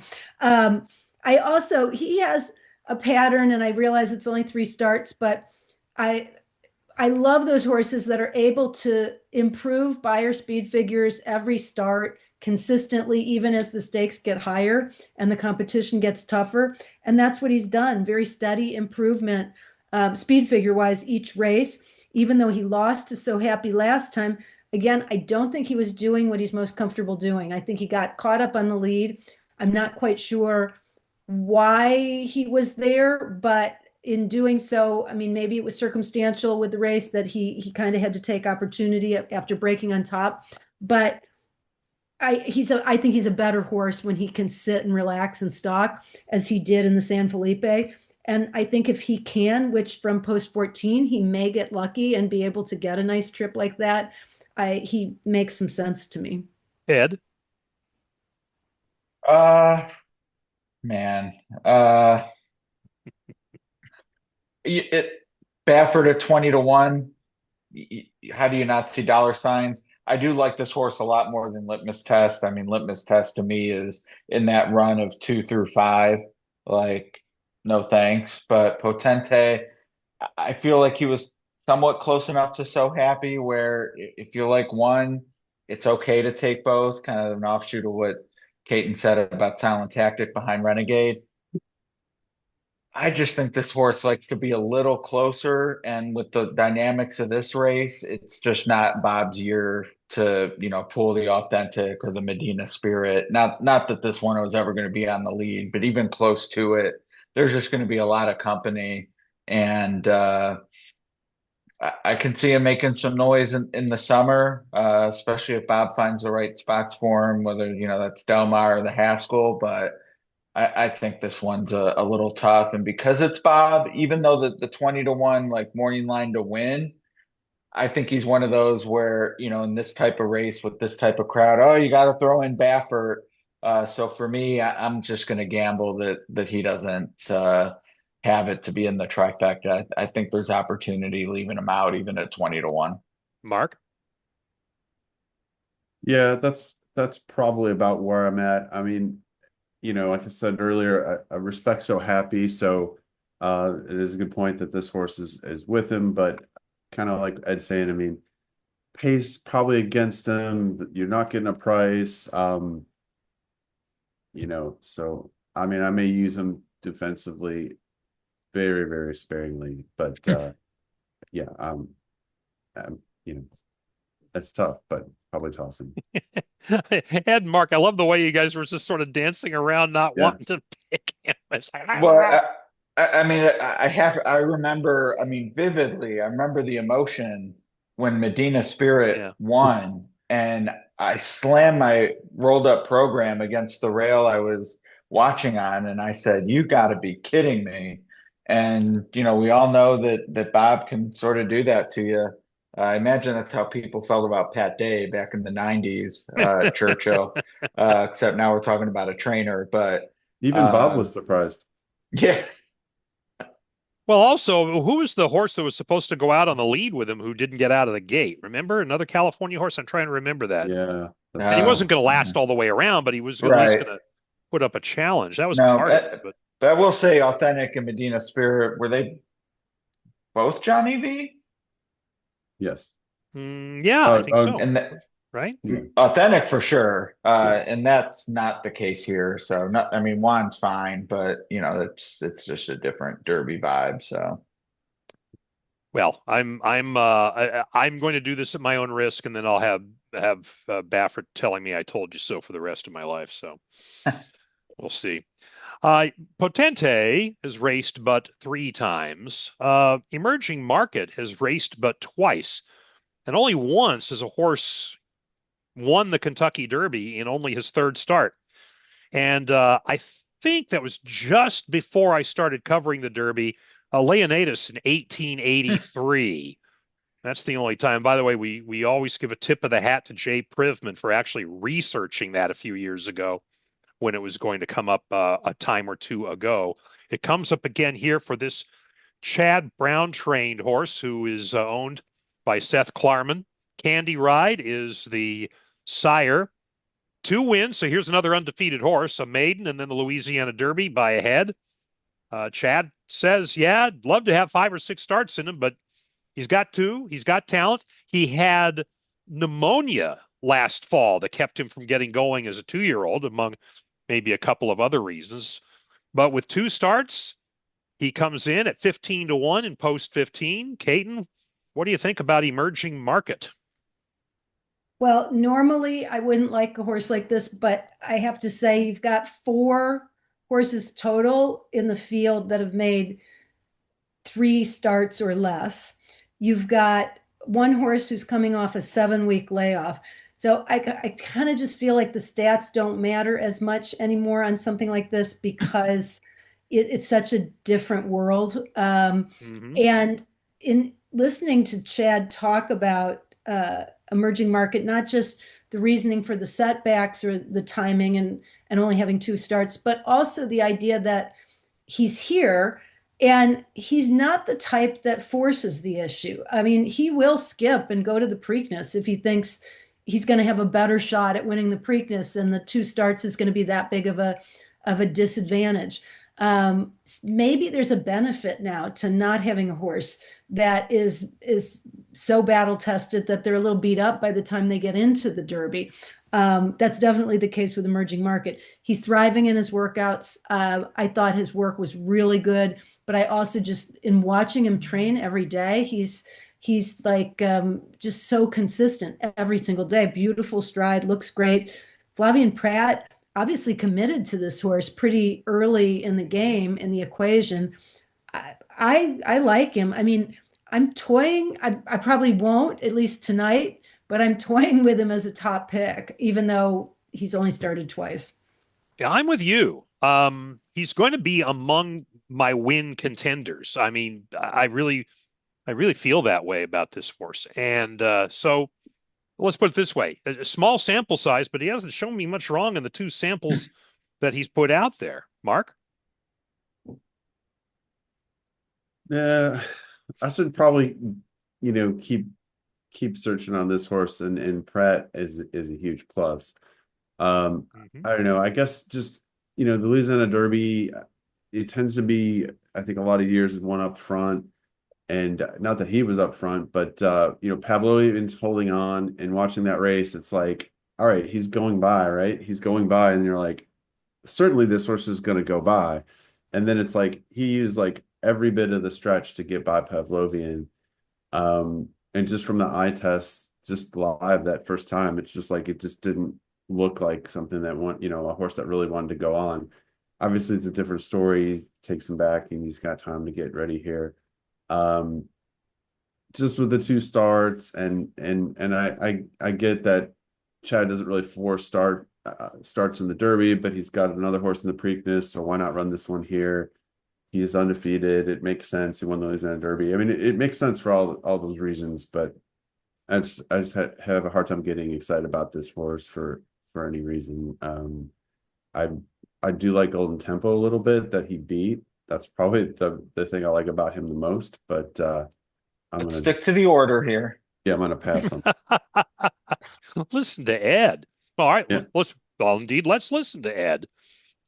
Yeah, I'm sort of, I mean, I'm not as bullish to the point considering top pick as Caton is, but and I sort of touched on this with Chief Wallabee. I mean, 10 years ago before Justify and then Mage, much more recent, never ever would have considered a horse like this until it happened, and it has twice now. Now 2 starts is a lot different than 3 or 4, but I'm sort of buying into what Chad's talked about this week. He was in training, and you alluded to, Ron. He was in training. It's not like he got to Chad's barn in late fall or winter. He's always kind of ready to run and didn't. So okay, that's something. He has the mile in 3/16 versus a mile in 1/8 final prep. So he, challenged him in the second career start, which, to win a race like that, second career start, I don't care who's behind you. It's a graded stakes. That's something. But I do think the third career start in the Derby is enough of a stopper for me that I can't put him in the top 3, but he's solidly in the middle tier. If I'm right, and we haven't gotten to the 2 horses I really like, if I'm right and he's with them, I'm going to be fine. But, if it's Commandment and Emerging Market, oh, well. Okay. Emerging market ticks those 4 boxes. I'll mention that as well. There are actually 7 horses. I think I counted wrong. It's 7 of the Is there 20. a box for needed the entire stretch to beat the Sunland Derby winner by a head?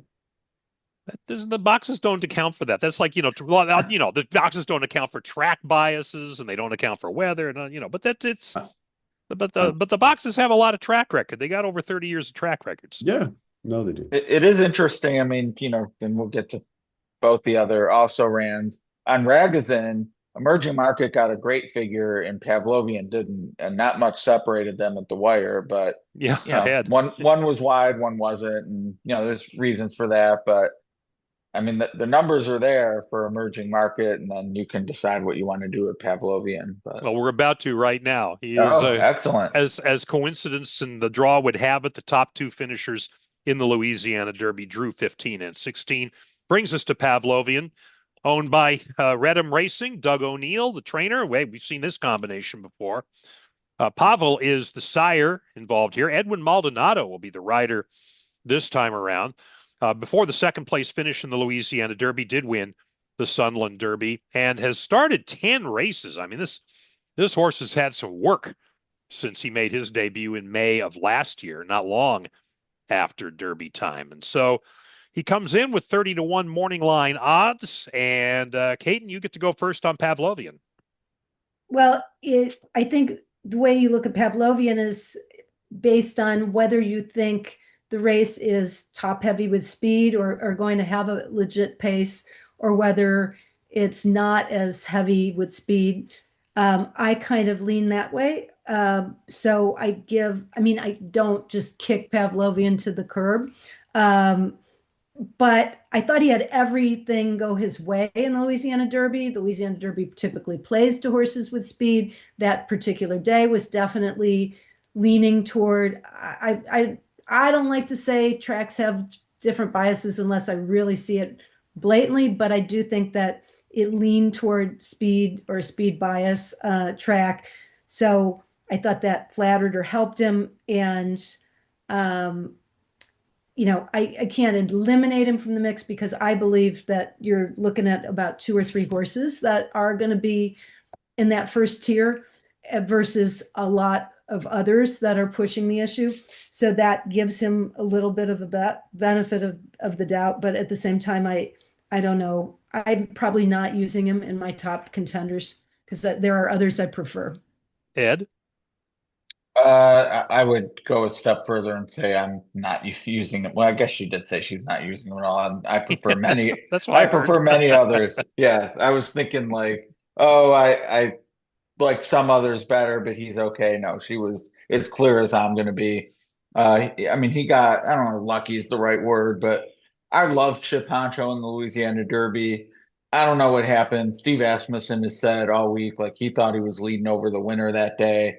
Obviously, it didn't work out. And credit to Pavlovian and really Edwin Maldonado for seizing the opportunity, didn't back down from a fight early. And when Chip Honcho kind of backed out of it and the long shot from the Cox barn did, that left Pavlovian. So things conspired, for him to run well that day. I don't see them working out nearly as well on May 2nd. And he's just not a horse I'm going to use at all. Okay. Mark? Yeah, I'm pretty similar. I mean, I kind of agree with Caton that if the pace is not that fast, this is a horse that you just don't want to kick to the curb immediately. But I think right now I'm kind of going with the pace is going to be at least a little fast. So I'm having a hard time using him anywhere. Simple as that. Okay. Well, that takes us through the 16 horse, and that takes us to a point where we're going to take another little break here. At least 3 of us are. Ed, we're going to put you to work for a little bit of a plug for Horse Racing Nation. Well, we're talking about Derby horses now, but it's spring, which means next year's Derby horses may already be in training or even started. It's rare these days that they're this early, but nevertheless, 2-year-old racing is upon us. And at this time of year, most of them are unraced, and Horse Racing Nation has the perfect product for those who have trouble or struggle or need a leg up on handicapping first-time starters. It's our first-time starter power ratings report. and it is dynamite. And so far this year with the 2-year-olds, which we've had races at Keeneland, Summit, Gulfstream, not sure if anywhere else, but certainly there. But so far this year, the 4 and 5 star horses, flat bet profit, and only one winner from 1, 2, or 3 star horses. So this is the type of product that if you ever wonder what to do with first timers, it really puts you in the right direction of who has looked good in the mornings to our proprietary algorithm, which trainers fit this type of a class. And I don't handicap a maiden race if there's a first time starter without it. And you shouldn't either. And it's really user friendly. I know this because when I was in the charity challenge at the National Horse Players Championship, I used it, hit a score early, and put a scare into Jude Feld before he finally won. Anyway, Man, first, yeah, it's Jude's good at that one. Yeah, tell me about it. First time power ratings, they're money in the bank. They have been for so many, and you can find them when you go to picks.horseраcingnation.com. Go to that homepage, and you'll see the green banner that says first time power ratings. Click that, and you're on your way, and you'll see some of the stats that Ed was just mentioning that will just make it all the more helpful for you to say yes and put this in the cart and check it out and hopefully get you some winning tickets. First time power ratings only available at Picks, P-I-C-K-S, picks.horseраcingnation.com. This is the Hardcore Handicappers edition of the Ron Flatter Racing Pod, zeroing in mostly on the Kentucky Derby. But right now, let's take a look at the Kentucky Oaks. We won't go over every horse because we actually want this podcast to get done before the race actually is run. Friday night, May 1st. Yes, it is a nighttime start for the first time. They're going to try and see if they can pump up the volume and pump up the ratings for this race. Wide open field, so the odds would suggest for this 14 filly field. Zany at 4-1 on the morning line. The number 2 horse is favored. Mark, let's start with you. What's your snapshot of the Kentucky Oaks on Friday? Yeah, I mean, I looked at this race and it just seems like there's a ton of pace in here, and there's not really that many closers. And so here's the case with Chad Brown's horse, Always a Runner, a deep closer, one 2 turns at Aqueduct, looked good doing it. So here's Chad Brown undefeated in 2 starts only, but I don't think it's going to be a big price or anything like that. But Always a Runner. I'm going to give Zany another chance, and there was really no pace in the Ashland. Percy's Bar kind of ran away, got a great trip, and Zany kind of ran on for second. So I would use Zany, and then my sentimental choice, Prom Queen, for Brad Cox. I got her at 83-1 in the Oaks future wagers, so I'm fired up about that. I don't know how sentimental that choice. I'm just thinking that's avarice speaking loudly, Mark, and I love it. I love it. Ed? Whenever I hear wide open, and I mean, I'm going to tend to agree, so I don't mention this like anyone's wrong per se, but I actually like to look at the chalk and see if there actually might be value there. And I think that might be the case with Zany, who really didn't have things go her way in the Ashland in terms of beating Percy's Bar, given the setup and where Zany was early in the race. But that Demoiselle, she actually showed some, pressing ability. I don't think she needs to be that quick this time because there is a lot of pace in here as well. But I think universally people thought that the 1-2 punch, the Demoiselle into her 3-year-old debut in the Suncoast, like people considered her, okay, those are the best races we've seen from this crop of fillies. And the Ashland sure took the shine off a little bit. I understand because she didn't win. But if she runs back to the Suncoast, she wins this race, probably the Demoiselle as well. So given the price, I think Zany's the play, even as the favorite. And then the Chad horse, just because there just does seem to be an opportunity to close. Always a Runner, I think, needs to be used if she's anywhere near her morning line price. Okay, 10-1 for Always a Runner. As mentioned, Zany 4-1. Okay, so those are the choices of the 2 gents. Caton, what do you think about the Oaks? So I like Zany, but I I like Percy's Bar better, and Percy's Bar beat her last time. I I think Percy's Bar is interesting because you think of her as at Keeneland, but she actually won at Churchill Downs in the debutante very early on. She kind of got that classic pedigree of a horse that had the foundation at 2, has continued to progress at 3. And, in the Breeders' Cup Juvenile Fillies, I thought she ran a deceivingly good race, given that she was kind of mugged at one point in the race, Oh, and yeah. still showed heart to finish 3rd. So, and that's really the only poor effort. I mean, I guess you could say the spin away, but I don't think that A, she wanted any part of Tommy Joe, but B, I don't think 7 furlongs is what she wants to do with her style. So, I like Percy's Bar a lot. She's trained really well at Keeneland. She ships really well. She's carrying great flesh and looks terrific. So, and then I haven't given up on Bella Ballerina. I think that I was less skeptical about her all along than some people. And I know that she was disappointing in the Fairgrounds Oaks, but it was very reminiscent of what her sister did, Pretty Mischievous, prior to winning the Oaks. And I think it's key that she gets the equipment changed with the blinkers coming off. I'm not convinced that the connections know that this is going to make the difference here, but at the same time, I don't think that I think you're going to get a really pretty good price on a horse that does check some boxes and makes some sense.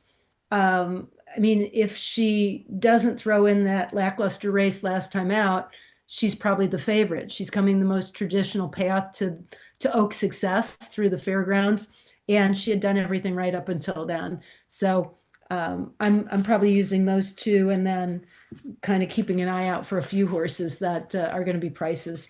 Okay, Percy's Bar 6-1, Bella Ballerina at 12, and I'm taking a good look at the Michael McCarthy shipper Meaning, coming in off of the win in the Santa Anita Oaks. Before that one, the Las Virgenes.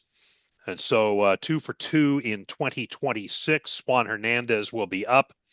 And I just feel like maybe if there is speed in this race, she can sit just enough off of it and make that first run coming for home, and maybe winning for me at 5-1. Like you said, Ed, I mean, 5-1 in a race like this. If that's chalk, I'll take that kind of chalk. I know it's not the top chalk, but rock chalk Jayhawk. That's right. Yeah.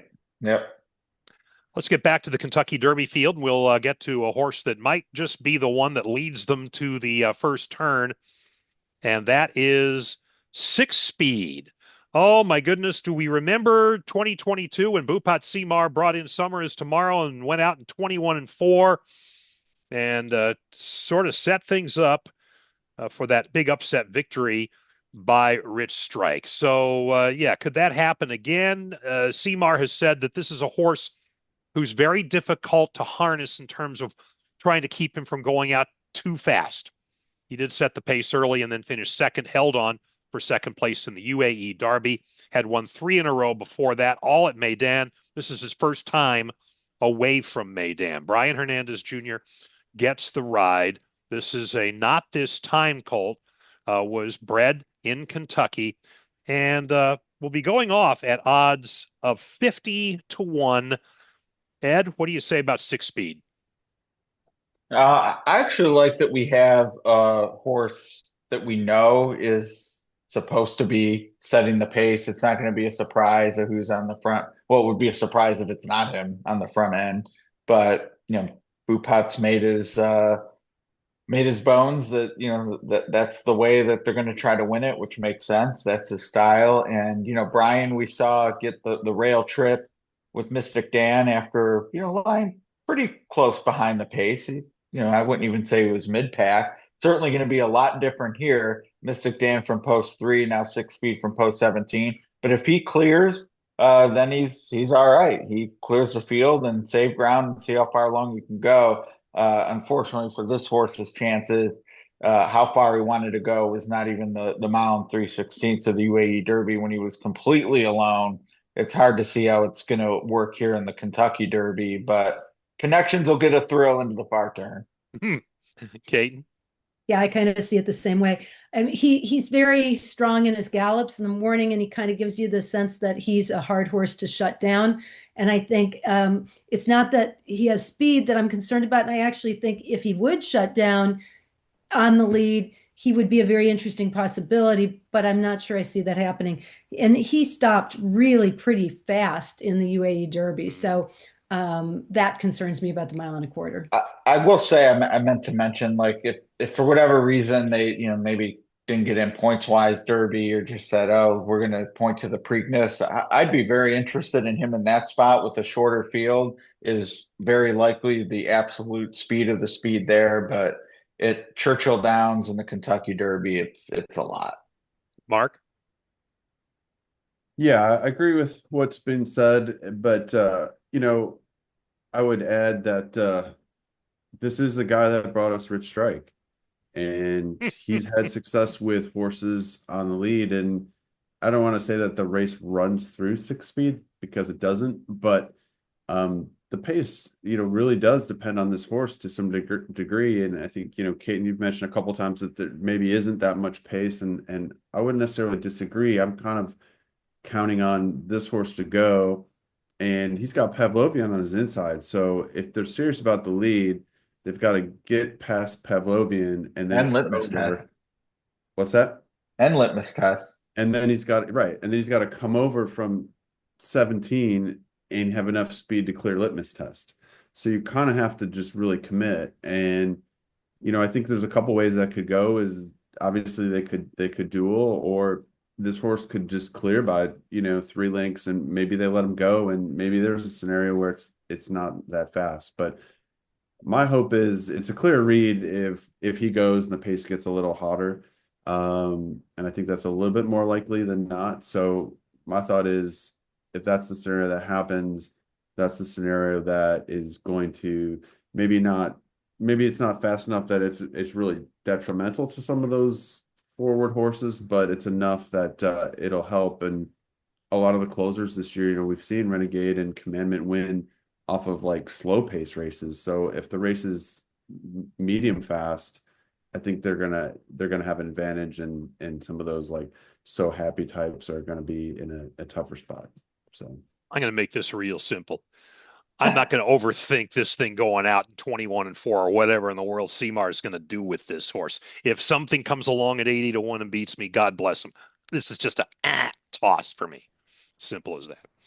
All right, here's one. This is interesting. I can't wait to. Well, there's one word I'm going to wait, and I should have it written down over here. I'm going to write it down and see how long it takes for somebody to say it. Further Ado comes in. The Gunrunner colt, trained by Brad Cox in the 16 hole, coming off that 11-length win in the Bluegrass at Keeneland. Second before that in the Tampa Bay Derby, and then before that, open lengths win to break a maiden, and then finished first at Churchill Downs in the Kentucky Jockey Club.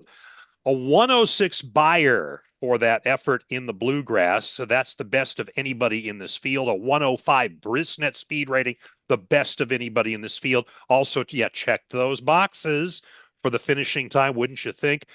And comes into this one. We're looking at odds of 6-1 on the morning line for number 18, Further Ado. John Velasquez will be riding. And let's see, I've got the little word written down. I can't wait to see how long it takes for somebody to say it. Caton, we'll start with you. So Further Ado started last year. Was, if you had to give the Derby pick, that would have been my Derby pick. I just was very impressed with his win in the Kentucky Jockey Club, and I have liked him all along. I'm not quite sure why I went off his bandwagon a little bit, maybe because he is not the biggest horse in the world. He's not flashy to look at until you see what he does on the racetrack. His workout, second to last workout, was one of the better Derby workouts I've seen. So, and I think Brad feels the same way. Everybody's going to say, bounce off of the last race. But even if he regresses a little bit, I think he still could be a top contender here. He bounced when he broke his maiden at Keeneland by whatever, 30 million lengths or whatever it was. and then came back and in the Kentucky Jockey Club won, but in a much slower time. I mean, you could argue that there was an effect of that race, but he was still able to win. So I can't throw him out by any stretch, and he continues to train really well, looks really good. He's got Johnny Velasquez. He's more forward than some of the others of Brad's horses. So I think he sits kind of the perfect trip, and I'm not as concerned about the 18 hole. I think he has enough speed to kind of put himself in that second tier just off that speed and be in the garden spot. Ed? I like this horse a ton. I just think, visually what we saw at the Keeneland maiden race, and then backed up at the bluegrass, makes him a contender. And I would say the same way I think Zany is very playable in the Oaks. Who beats Further Ado if he runs back to that bluegrass? Now, Caton mentioned one of the concerns, which would be the bounce, and he seemed to have reacted to the maiden race last year. But, it's a big difference going from maiden to graded stakes as a 2-year-old versus Brad sort of knowing the plan to get to the Derby. Tampa Bay Derby was useful, no shame in finishing second to the Puma. And then the bluegrass was that next step forward. So if it's another step forward in the Derby, it's lights out. I think he's 1-10 to win the Kentucky Derby if he improves. If he maintains his race, he's still among the likely winners. And to me, that all adds up to this horse's actually value. And I've mentioned this in a few other places. I'll mention it again. Since I think it's 2010, which conveniently helps pick up Animal Kingdom. But since 2010, only 3 horses have won the Derby with a jockey who had never ridden the horse before. And Johnny Velasquez has 2 of those 3 wins, Animal Kingdom and Authentic. And then Flavian Pratt is the other, and that came via DQ. So it's pretty rare. It's 3 for 46, but Johnny V, for whatever reason, has the sauce to get it done. And I think he fits this horse great, and I'd be excited to bet him at his morning line price or better. Mark? Yeah, a lot of reasons to like. I'm definitely respecting this horse. I'm definitely using him. I'm probably a little cooler on him, and I don't know as much. I'm not as excited about what he beat in the bluegrass.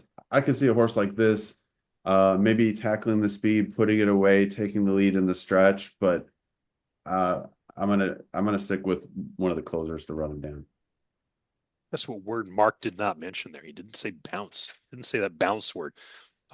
For those listening, that was the word I wrote down on the piece of paper. Yeah, and obviously, I mean, look, you improve by that much, and then it's the horse you say is prone to bounce. But when I was talking to Brad Cox for an interview that's going to run on the podcast this coming Friday, I was asking about bounce, and he said, even if this horse bounces, his numbers, going to something, Ed, you just said, his numbers are still probably good enough to win the races he's won. So I love this horse. He's my top win pick.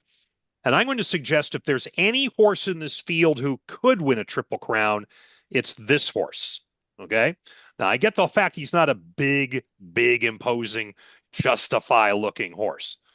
But I would say that given the numbers he put up, if he can do that again from what he did in the bluegrass, we're looking at a really, really special horse. And if he doesn't, okay, well, I mean, I'm taking a stand here, and that's we'll see how that goes.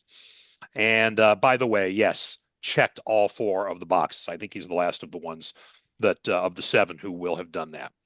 Number 19, Golden Tempo. Cherie DeVoe brings in this Curlin colt for Phipps Stable in St. Elias, coming off of consecutive 3rd-place finishes in the Risen Star and in the Louisiana Derby. After breaking his maiden on debut back in December, came right back and won the Lecomte. So that's his stakes win where he got a chunk of his points to get going on the Kentucky Derby Trail.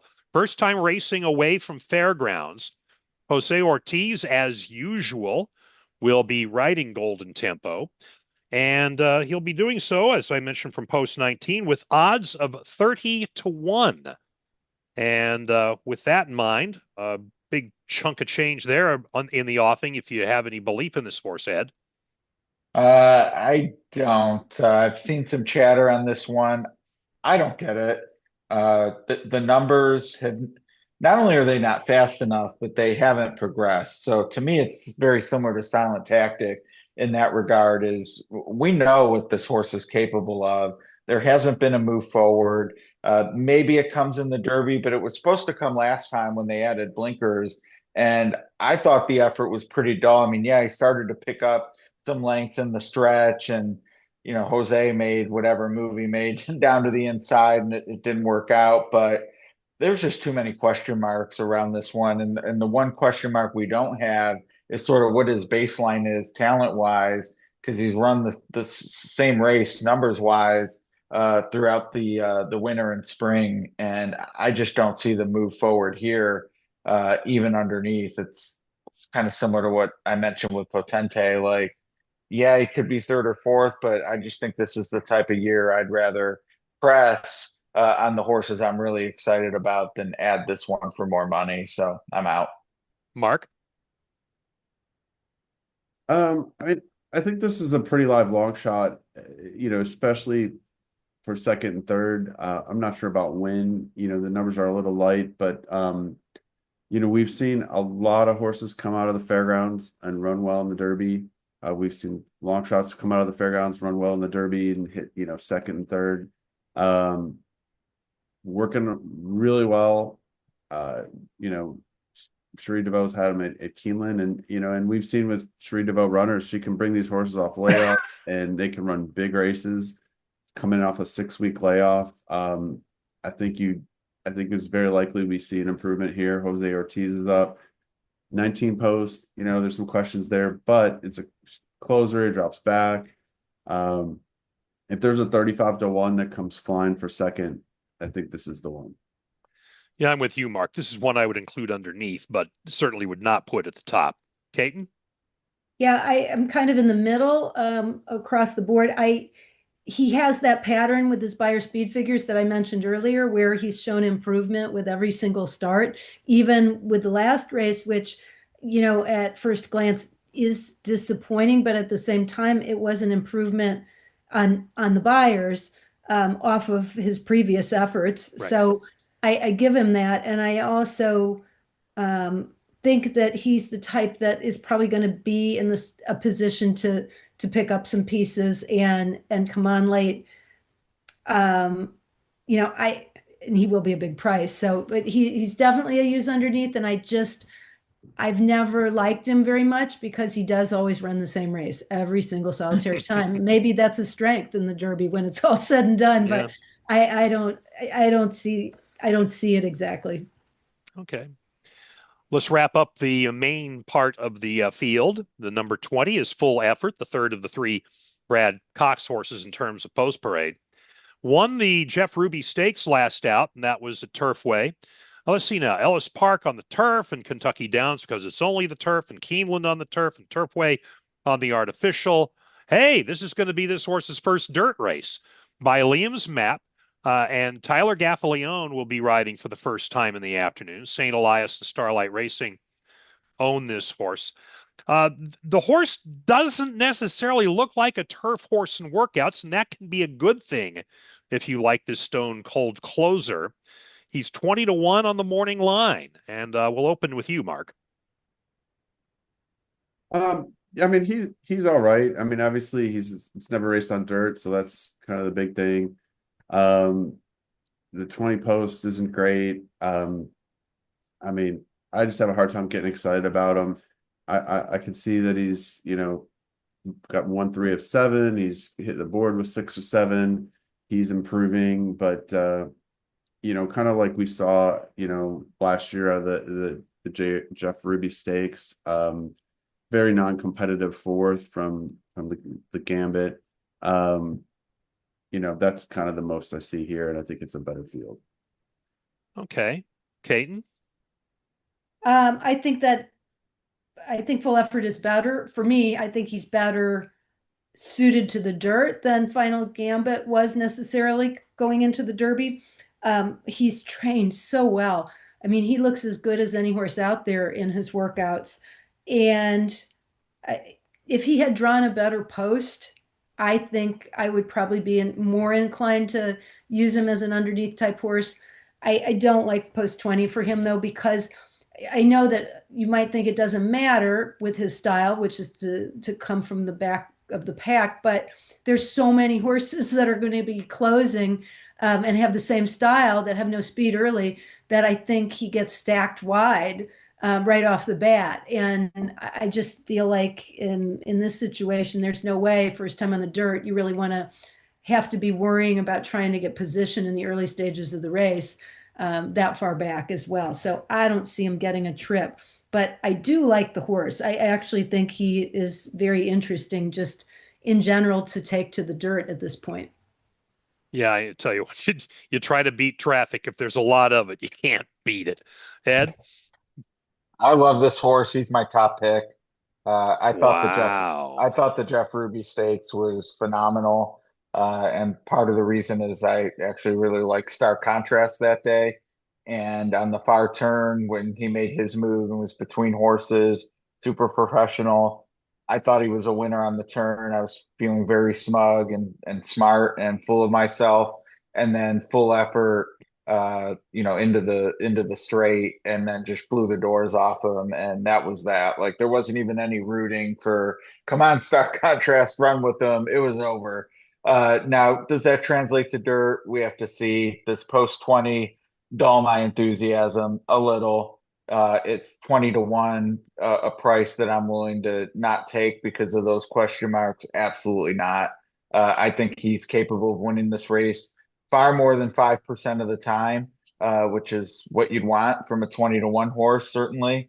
And I'm excited to play him. And, I'm not a workout watcher, but Caton and others have shared similar sentiments about what they've seen in the morning. So gives me a little excitement at 20-1 on a horse that I'm excited to play. But and we'll get into it with our sort of wagering strategy for the race, I guess. But for me, it's all about getting this horse in the trifecta and being right around him.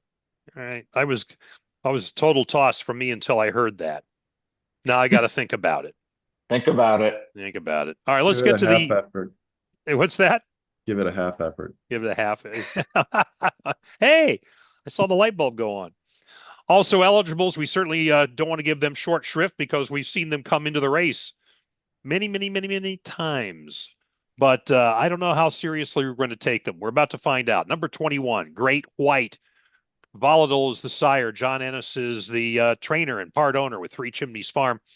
Alex Achard is the rider coming off a fifth place finish in the Bluegrass, won by a neck in the Battaglia on the synthetic.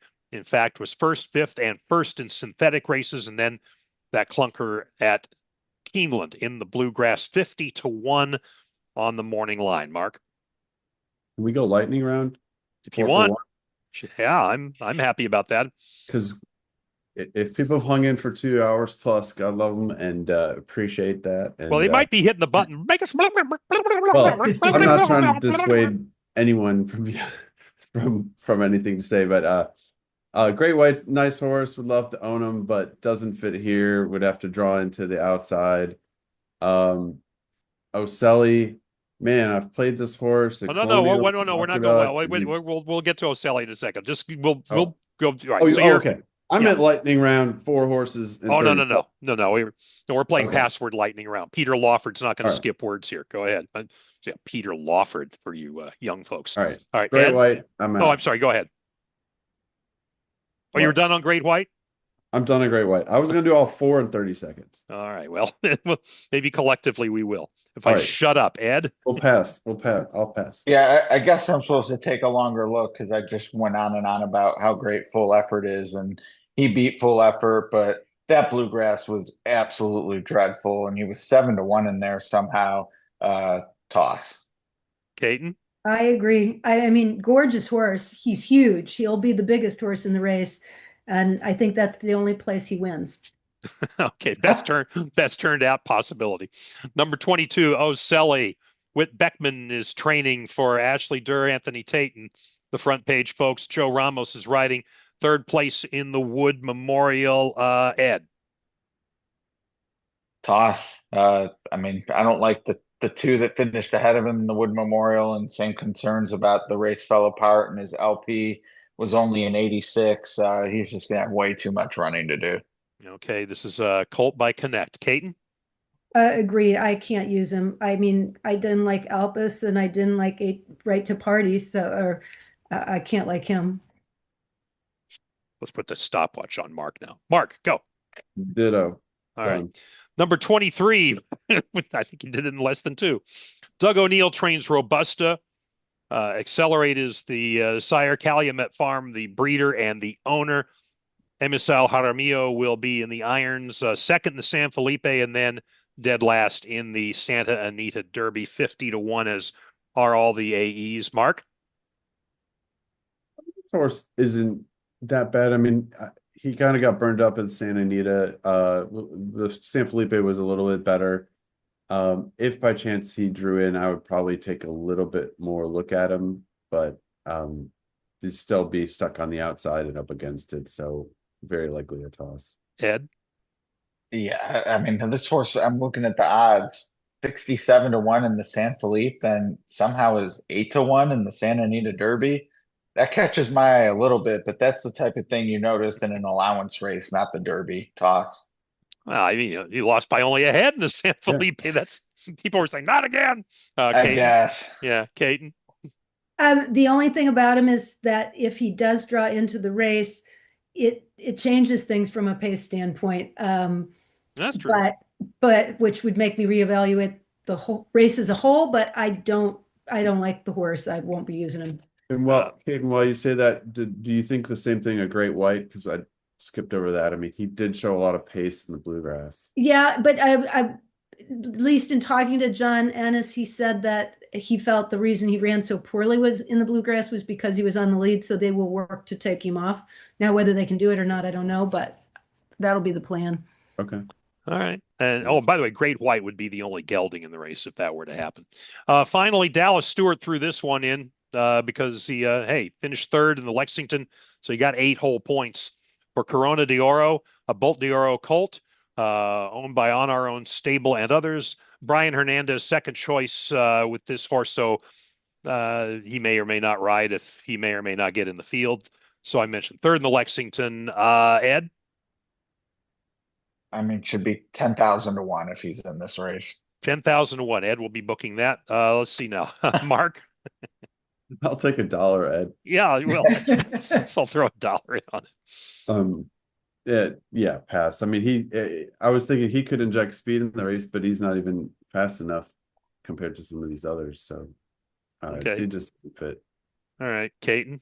Okay, and this is my rant. Although I wouldn't use the horse. I think he's a nice horse who had potential future if he wasn't running in the Derby. But if he gets in the Derby, I think that's just a real loss for the horse. And my pet peeve with him, as well as a couple others that are on the also eligibles, I would say, is that it's amazing the emphasis we have in this game on the welfare of the horse and doing right by the horse, and how many people end up with Derby fever running horses that really probably have no business being in the Derby just because they have the opportunity to do it. And it's kind of a pet peeve of mine. And I actually know the owners very well, and I like them very much. And I understand that happens to everybody or an awful lot of people, but I just wish that everyone would look at the Derby the same way they look at every other race when it comes to looking out for the horse. Okay, toss for me too. Who was the trainer who decided to throw a horse into the also eligibles for the Derby just so the horse could get that easy, that 7:15 to 7:30 time where the track is pretty much clean and there's not a lot of traffic out there? There was a trainer who did that. I'm trying to remember who it was. It said, I'm just doing it so I can put the saddle cloth on and then we can get out there and there's no traffic out on the track. It's kind of an expensive thing to do, but Yeah. Anyway. Just a thought. Just a thought. All right, we'll get to final thoughts and best tickets coming up. Let me just tell you that past performances heard on the Ron Flatter Racing Pod are provided by Brisnet, the only place where you can get Kieran speed points, the easy way to map the pace in any race. Get your PPs for Derby Day, Oaks Day, Thurby, and whatever other names they have for these races at Churchill Downs when you go to brisnet.com. Ron Flatter Racing Pod, we're into the final stages of our marathon look at the Kentucky Derby field. I will mention to you, we'll have our normal Friday edition of the pod coming up. And among the guests, we will have Brad Cox. We'll have Mark Glatt. We're looking to get Todd Pletcher. Steve Kornacki has said yes. David Levitch is going to give Paddock Prince handicapping for the Derby. That will post on Oaks Day. And that's our regular Friday episode. We do Fridays. We haven't missed a Friday since we began this thing back in the fall of 2017. So check out the podcast where you find podcasts, where you look for podcasts. Don't look for any substitutes. Ask for it by name. The Ron Flatter Racing Pod. All right. Final thoughts, best tickets. Let's get your best plays for Derby Day. We'll start with you, Caton Bredar. All right, I am going to end up putting Commandment on top, and then, but what's interesting to me for this year's Derby is because I just don't have strong opinions about who's going to win the race. I'm going to build all my wagering strategy around who do I feel most strongly can be first, second, or third. And to me, that's an emerging market. I really believe that he has the best shot. I don't know if he can win the race or not, but I'm going to use him in all positions. And he's going to be a key horse on my ticket because I think he has a great chance as well as will be really good odds. Commandment is probably going to be my top pick when all is said and done, since I started riding with him through the Florida Derby, and I'll just stick with him, use emerging market, and then I'll go all over, but probably Potente just to be different, and because I do like him from a pace standpoint, and I think he's going to be a huge price as well, that I would put in the top three. But all those other horses that we mentioned, I mean, there's about 8 of them total that any one of them I feel like could easily be right there. Fair odds and full effort. Put them all together, you get Ed DeRosa. Yeah, well, I'm certainly hoping to full effort puts it all together. He's my win bet. I definitely think I'm going to get the price I want on him. My fair odds around 11-1. He's 20 on the morning line. So that to me is a win bet. And the Derby's about going for a big score. But to me, full effort wins. That'll cover everything else, even if I'm wrong. Hopefully, though, I'm right about something around him if he runs well. Further ado, to me is the most likely winner of the race. I just think what we saw in the Bluegrass is too special to dismiss him in this spot. So from an exotic wagering standpoint, full effort and further ado. If it's full effort, I can use horses like Commandment, even Renegade at a shortish price because I'm using the 20-1. And if it's further ado, that to me is where you would more want to roll in horses like Emerging Market, even So Happy. I think, becomes a horse that you wouldn't mind seeing in there with further ado versus Renegade or Commandment. And I would say Chief Wallabee sort of in that same boat with further ado, but I like further ado better. It's 2018 for me, and then a bunch underneath them. He is the boss at Horse Racing Nation. I also know that to keep in shape, he boxes. He also boxes if he's playing horses in a particular way. Oh, God, that was tortured. All right, Mark Midland, save us from me. Don't box. What's the saying, Ed, they say? Boxes are for shoes. Oh, that's right. Yeah. Boxes are for shoes. Hall of Fame jockey comes to mind. Anyway. I'm gonna stick with Commandment on top, and if I'm playing an exacta, I'd be looking at Renegade, So Happy, Further Ado, kind of the first plays. Trifecta wise, dabble a little bit more with Chief Wallabee and Golden Tempo, and then in third, definitely throw in Danon, Incredibolt, and a little bit of Puma. But trying to get the price, yeah. Closers in there somewhere. Okay. For me, on top, Further Ado with the Puma and so happy. Then I'm going to go back and listen to this thing again and get myself some good advice to see how I'm going to craft the rest of my tickets. But those are the three I'm zeroing in on right now. If you are enjoying this podcast in audio format, you can catch it on YouTube if it's at least Sunday, by the time we put all the bells and whistles on it. And if it's after Sunday, it's there already. And if you're driving around right now and you're watching on YouTube, don't do that unless you got one of those driverless cars. You should be listening on any of the podcast platforms where you find podcasts. And so I want to thank again Caton Bredar, Ed DeRosa, and Mark Midland.